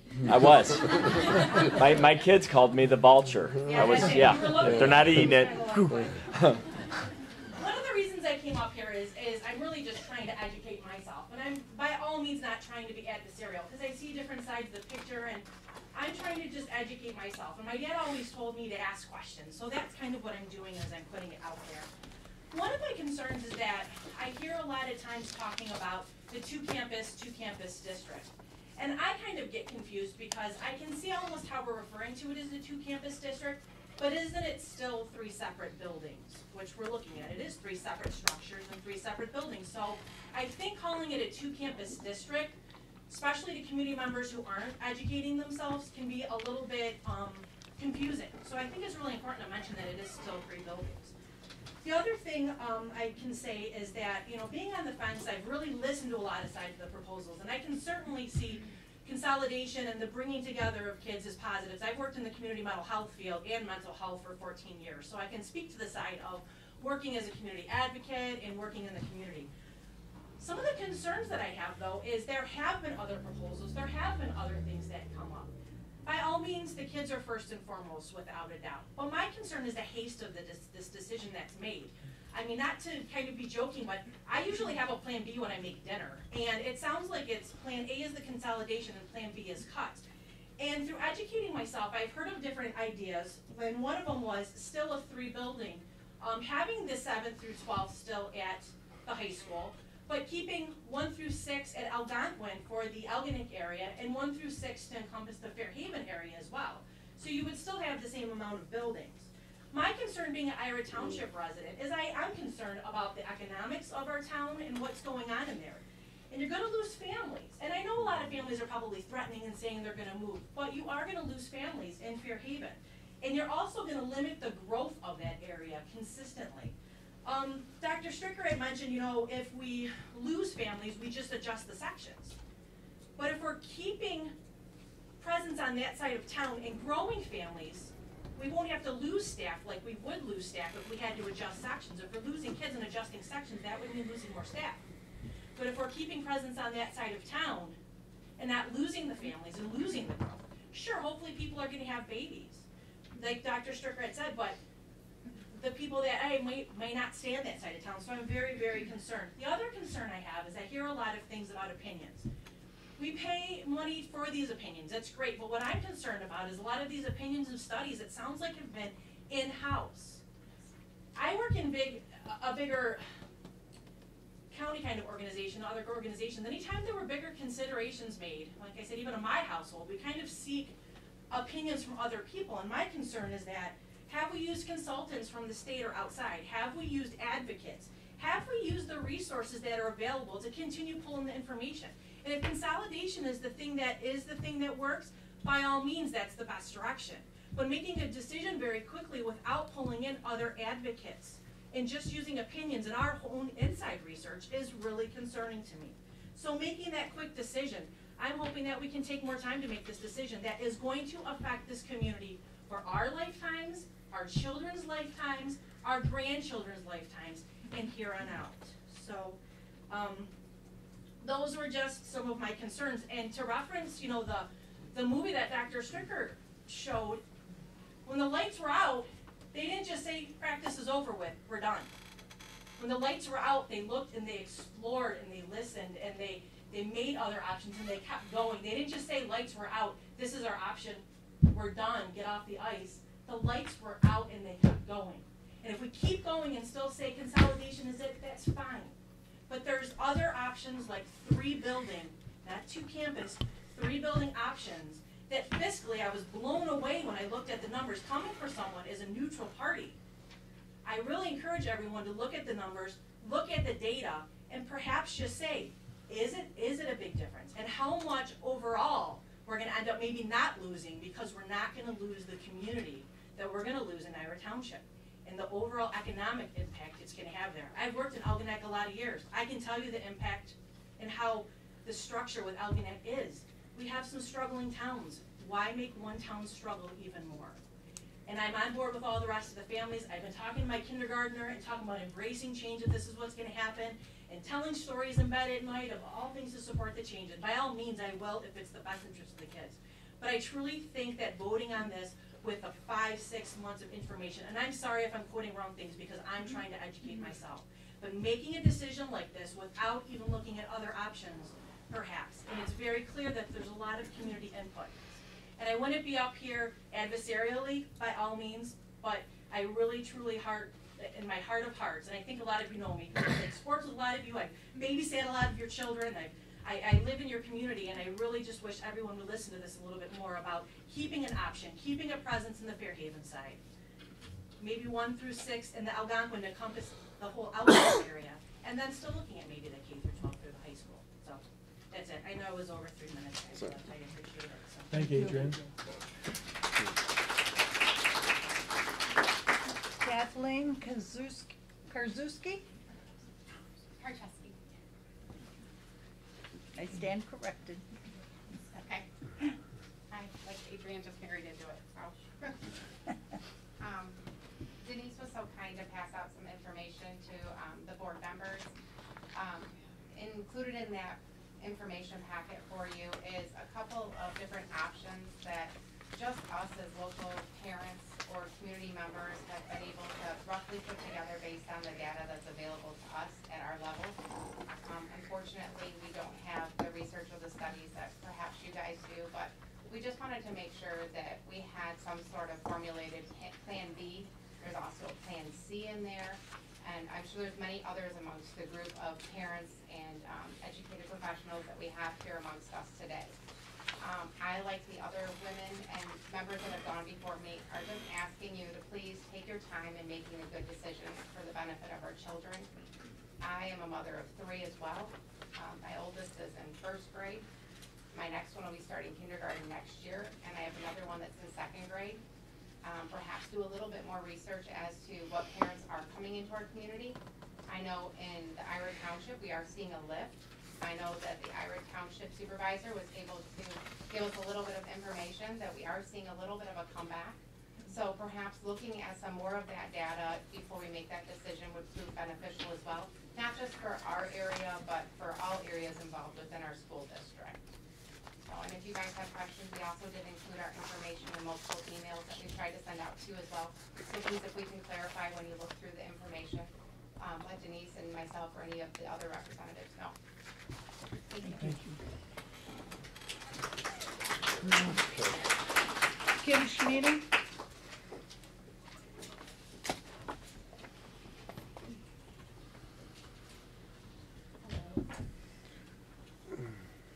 I also attempted to contact a few board members that live in my area. I live in Fairhaven as well.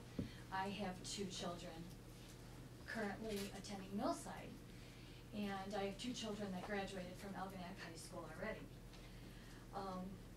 My concerns are specifically with consolidation. Consolidation is something that's been studied for 10 to 15 years now pretty extensively.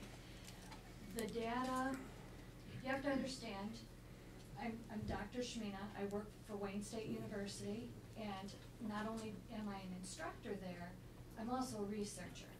So as much as things get emotional, I always try to look at the data. The data shows us what's been done in the past, what works and what doesn't work. So when you look at the data about school consolidation, and just looking at one meta-analysis that took into consideration over 100 studies, it's absolutely conclusive that consolidation hurts children. Research study after research study, I pulled the original data to look at the methodology, to look at the way the studies were conducted. Some of the terminology I use might be a little bit vague, and I apologize. Some of it's very difficult for me to explain. But I will tell you, the studies that I looked at were valid and consistent across the board. Schools that consolidated had students that did worse. Lower ACT scores, less likely to go to college, less likely to make as much money as students that have graduated from schools that were much smaller. So there's actually a huge push. Consolidation is something that occurred basically in the 90s. So there was a huge push lately, within the last, I'd say, 6 to 8 years, to actually expand small schools. The Bill Gates Foundation is funding smaller schools to the tune of $350 million. There are grants for smaller schools. My concern is we're actually talking about doing the very thing that other school districts are getting away from. And the data is substantial. Few aspects of education have been more thoroughly researched than school size. Few findings have been more consistent, and few have been more consistently ignored. If you talk to Ted Sizer, who's an expert on consolidation, he said no school, elementary, middle, or secondary, should have more than 200 students.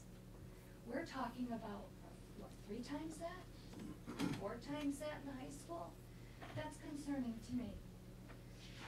Study after study, researchers from Ohio University analyzed test scores from every Arkansas school in the 7 mandated state tests to determine if students from low income, so we were looking at low income student communities, do better in smaller schools or larger schools. Across the board, students do better in smaller schools. You know, this study, the findings are consistent with similar studies in Alaska, California, Georgia, Ohio, Montana, Texas, and West Virginia.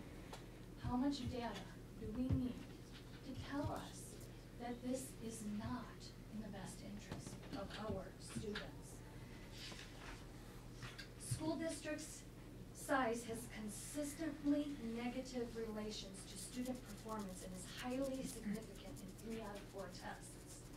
So the main reason taxpayers have not passed more bond issues is because they're fearful the districts will no longer belong to the community, but rather be a large government entity. People are actually willing to pay more for smaller districts. So I don't want to take up too much time. I know I've probably already gone over my 3 minutes. I do have packets available I'll share with the board members if they're interested. But I urge you to proceed cautiously. I urge you to look at all the data before you make this decision. And I urge you to look at these other plans, because I really believe that there's more than one way to do something. And we have a lot of talent in this room right now, and we have a lot of people who've been working very hard, all for the best interest of our students. Thank you. Thank you, Kim. Kim, can I have a package? Can I have? Yeah. Bob McCoy.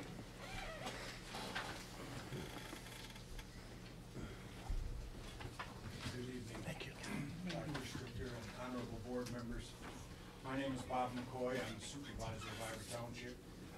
Obviously, I have a lot of concerned residents in my township and our township, excuse me. Forgive me for saying the word mine. But I'm here tonight to voice the concerns of our constituents.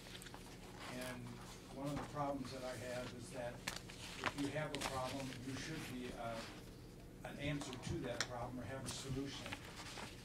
2 weeks ago, I received a note on my door that there would be a meeting that was held at the school, the Algonac school, a couple weeks ago, and that was an excellent presentation as it was tonight, Dr. Stricker.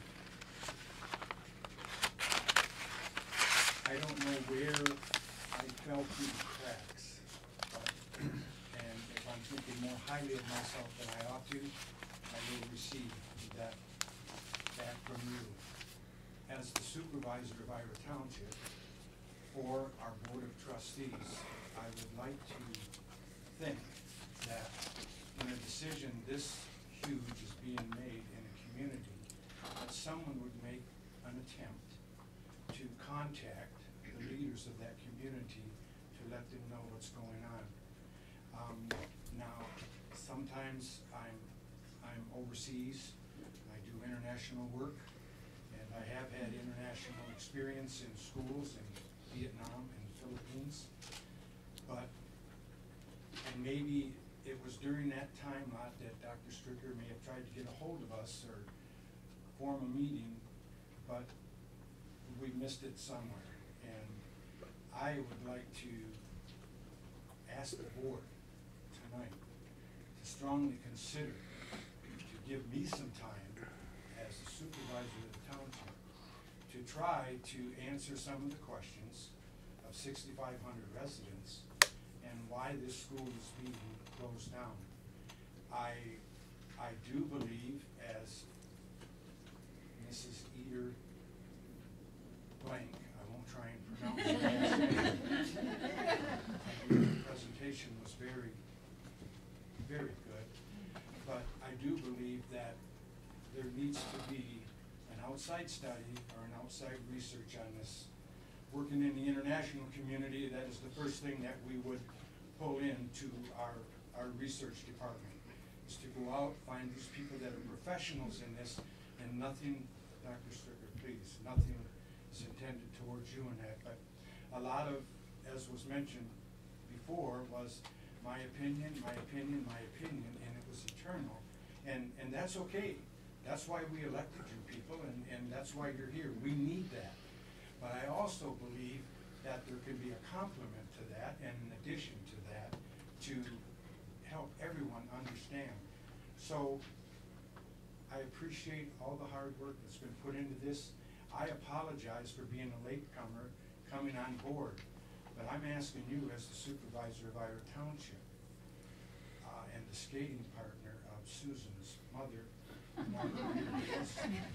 and the training partner of Zach, Tim's son, could we have some more time? That's all I'm asking for. I would just like to try, on behalf of our residents, to research this a little bit more.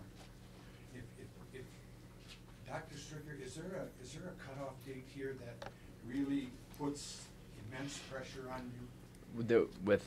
Especially with title and government programs, we need to get going pretty much right after Christmas break. Is there any room for with scheduling as well? Another 30, 40 days, 30, 45 days?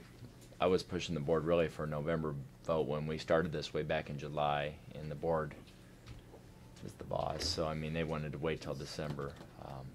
But there's a lot of planning. I'm pretty structured in the things that I feel need done in a timely manner, like the scheduling in particular. Thank you. Well, I'm asking the board members tonight, on behalf of the residents of Ira Township, I'm asking you for a little bit more time, at least maybe a January meeting, if that's possible, to stretch that out. And I would like to try to present a plan. Not try, I will present a plan to this board, and if it won't work, it won't work. Or if all the research we do doesn't produce any fruit, well then it won't. But I would like to at least have the opportunity as the supervisor of our township to have, be able to present a plan. So I'm asking tonight for an extension of the vote on this consolidation. Thank you very much. God bless you. Renee Wilson and Dana Todino.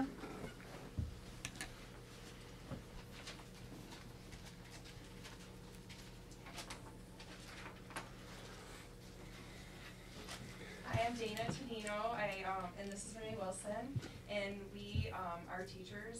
I'm at Algonac Elementary and Renee's at Millside. We also are lifers. We grew up here in Algonac. We graduated from Algonac High School back when there were 800 kids in the high school. And we also both have seniors this year. We both have freshmen, and then in addition, I have a 7th grader. So we're pretty invested in this district. We kind of bleed blue and gold, but we joke about that.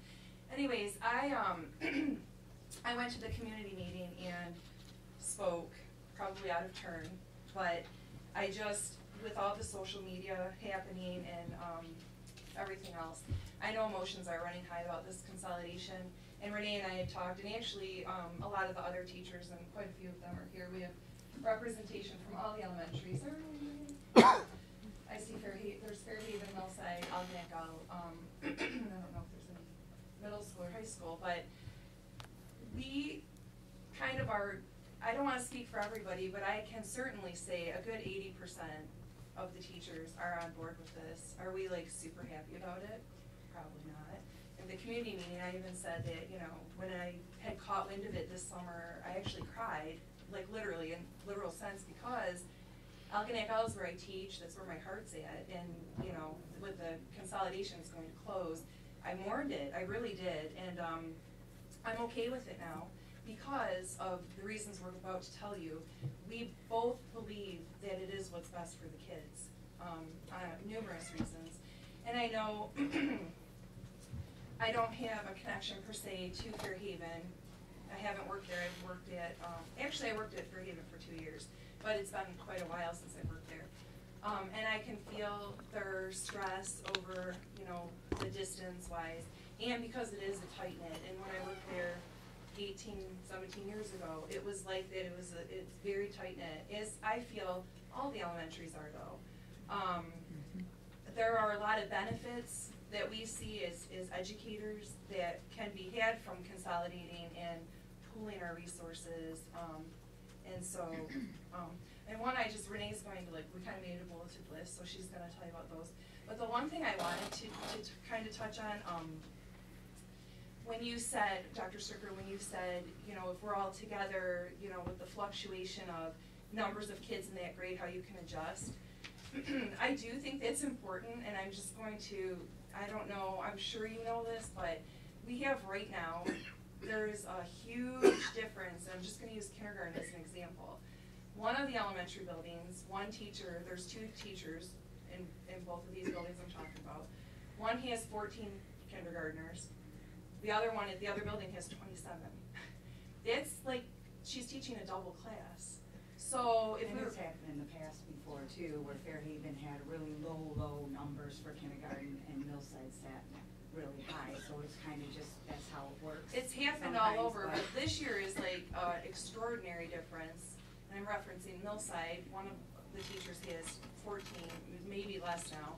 And both teachers at Algonac started out at a good 28, like we were almost full VSD where they had to send children away. So that's just, you know, we know that won't happen if we are consolidated. If all the kindergarten teachers are teaching together in one building, they will be spread out and the numbers will be even. Yeah, equitable class sizes, and piggybacking off what Dana was just saying about classes, that when you have everybody together, all the teachers for a certain grade level, you have more options for placing students too, different learning styles with different teaching styles. Because that's always a big thing. With a smaller school, you have one grade level and possibly a split here or there. Those same kids move up together, which can be a good thing in a lot of ways, but it can also have a negative impact too. Sometimes you need to split these kids up and you need to get them with new role models and let there be a little mix-up. So if you have 5 of a certain grade level, and you can really divide up kids based on their styles and the teaching styles. So another thing, and not to beat a dead horse, because a lot of this has already been said tonight, Dr. Stricker went over it, Mrs. Canner went over some of it, but we really feel that there would be more and better collaboration between the teachers, because we would be combining our talents and pooling our resources, which for us is huge, because we maybe get together. We had that time that on November 4th, election day, for our staff development, where we have to sit for a couple hours, and it's a real treat when we get to have that time together, and we don't get it very often. And if we're all in the same building, that could be like not daily, but weekly. It could be, I mean, I love my teaching partners in other buildings, and I barely see them. Betsy and Dana, and I mean, we could be together by each other every day, being able to touch base with each other and call a meeting if we want to after school. Hey, you want to all get together and talk about this? Yeah, you can do that when you're in separate buildings, but it's not not the feasible same. and it's not realistic. Another thing, this was already mentioned too, but just as far as streamlining curriculum, and we feel that there would be more effective school improvement because we would be all looking at the same data, whereas right now, and coming up with our strategies and interventions, whereas right now we're all kind of, even though our focus is the kids, we all have different data based on what's going on in our own buildings, and then we come up with our own plan and come up with our own strategies and interventions, and some of them are similar, but some of them tend to be way different too. So we just feel that looking at the data as a whole, that it's really going to help impact student learning better.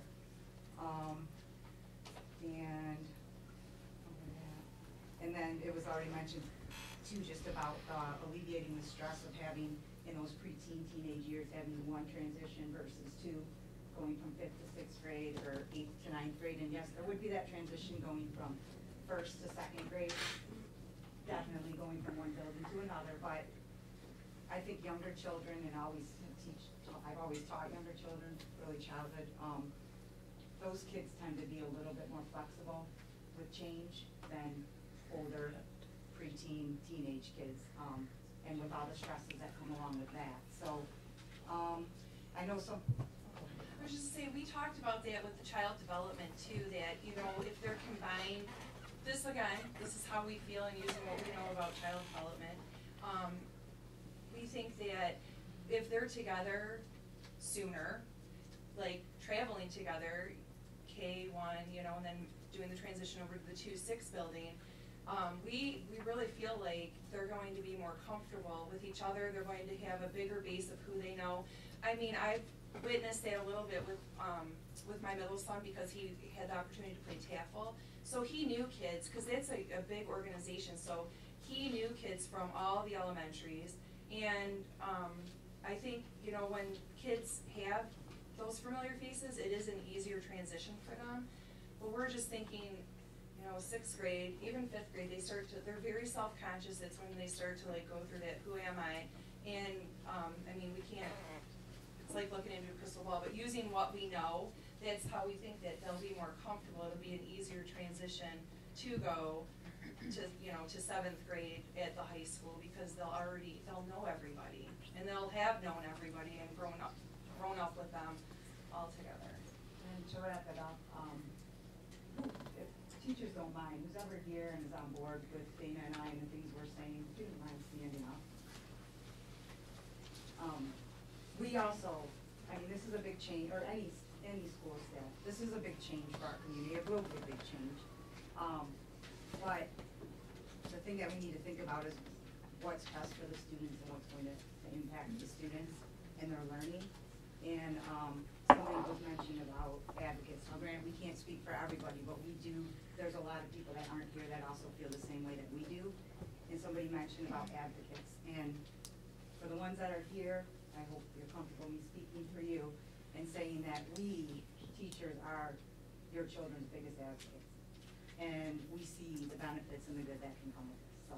And we also can promise, the ones that are here, and we know our colleagues feel the same way, especially, I mean, at all the levels, but especially at the elementary levels. We promise we'll take care, you know, if I have a Fairhaven, it won't matter to us, because we are Algonac Community Schools. It's not, you know, I think maybe I get a little emotional and offended when I see these things on Facebook, because it's not us against them. It's not Algonac versus, you know, so it's Algonac Community Schools. Team Muskrat. Thank you. Ray Pergola? I'll make this short.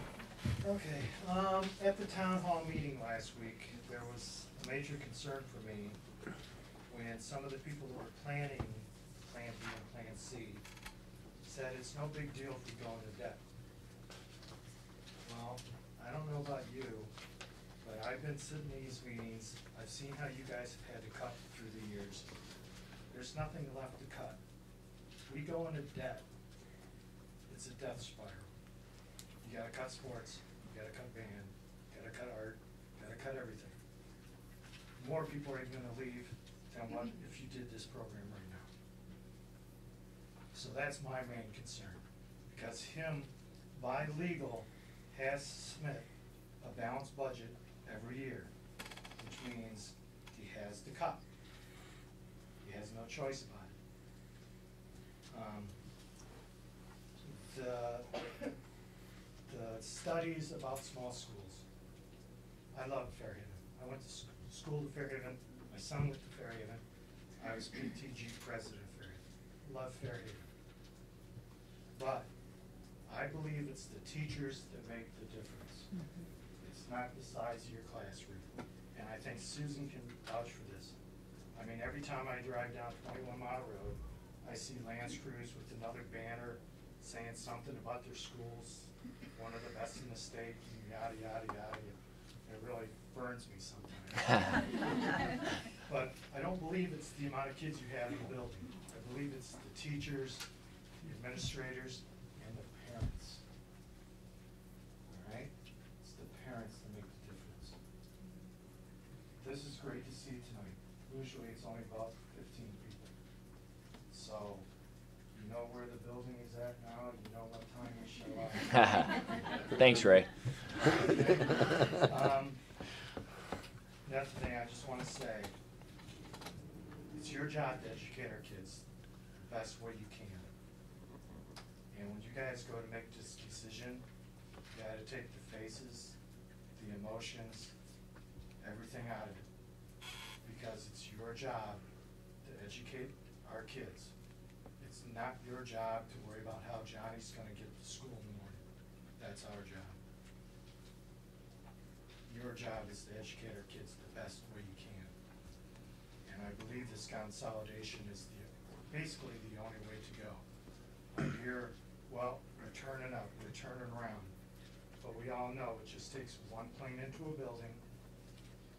It only takes gas going up to $4 or $5 again, and we could be sitting right back in the same spot we were 4 years ago. So I'd hate to see us trying to hold on to something and end up losing our opportunity to do this.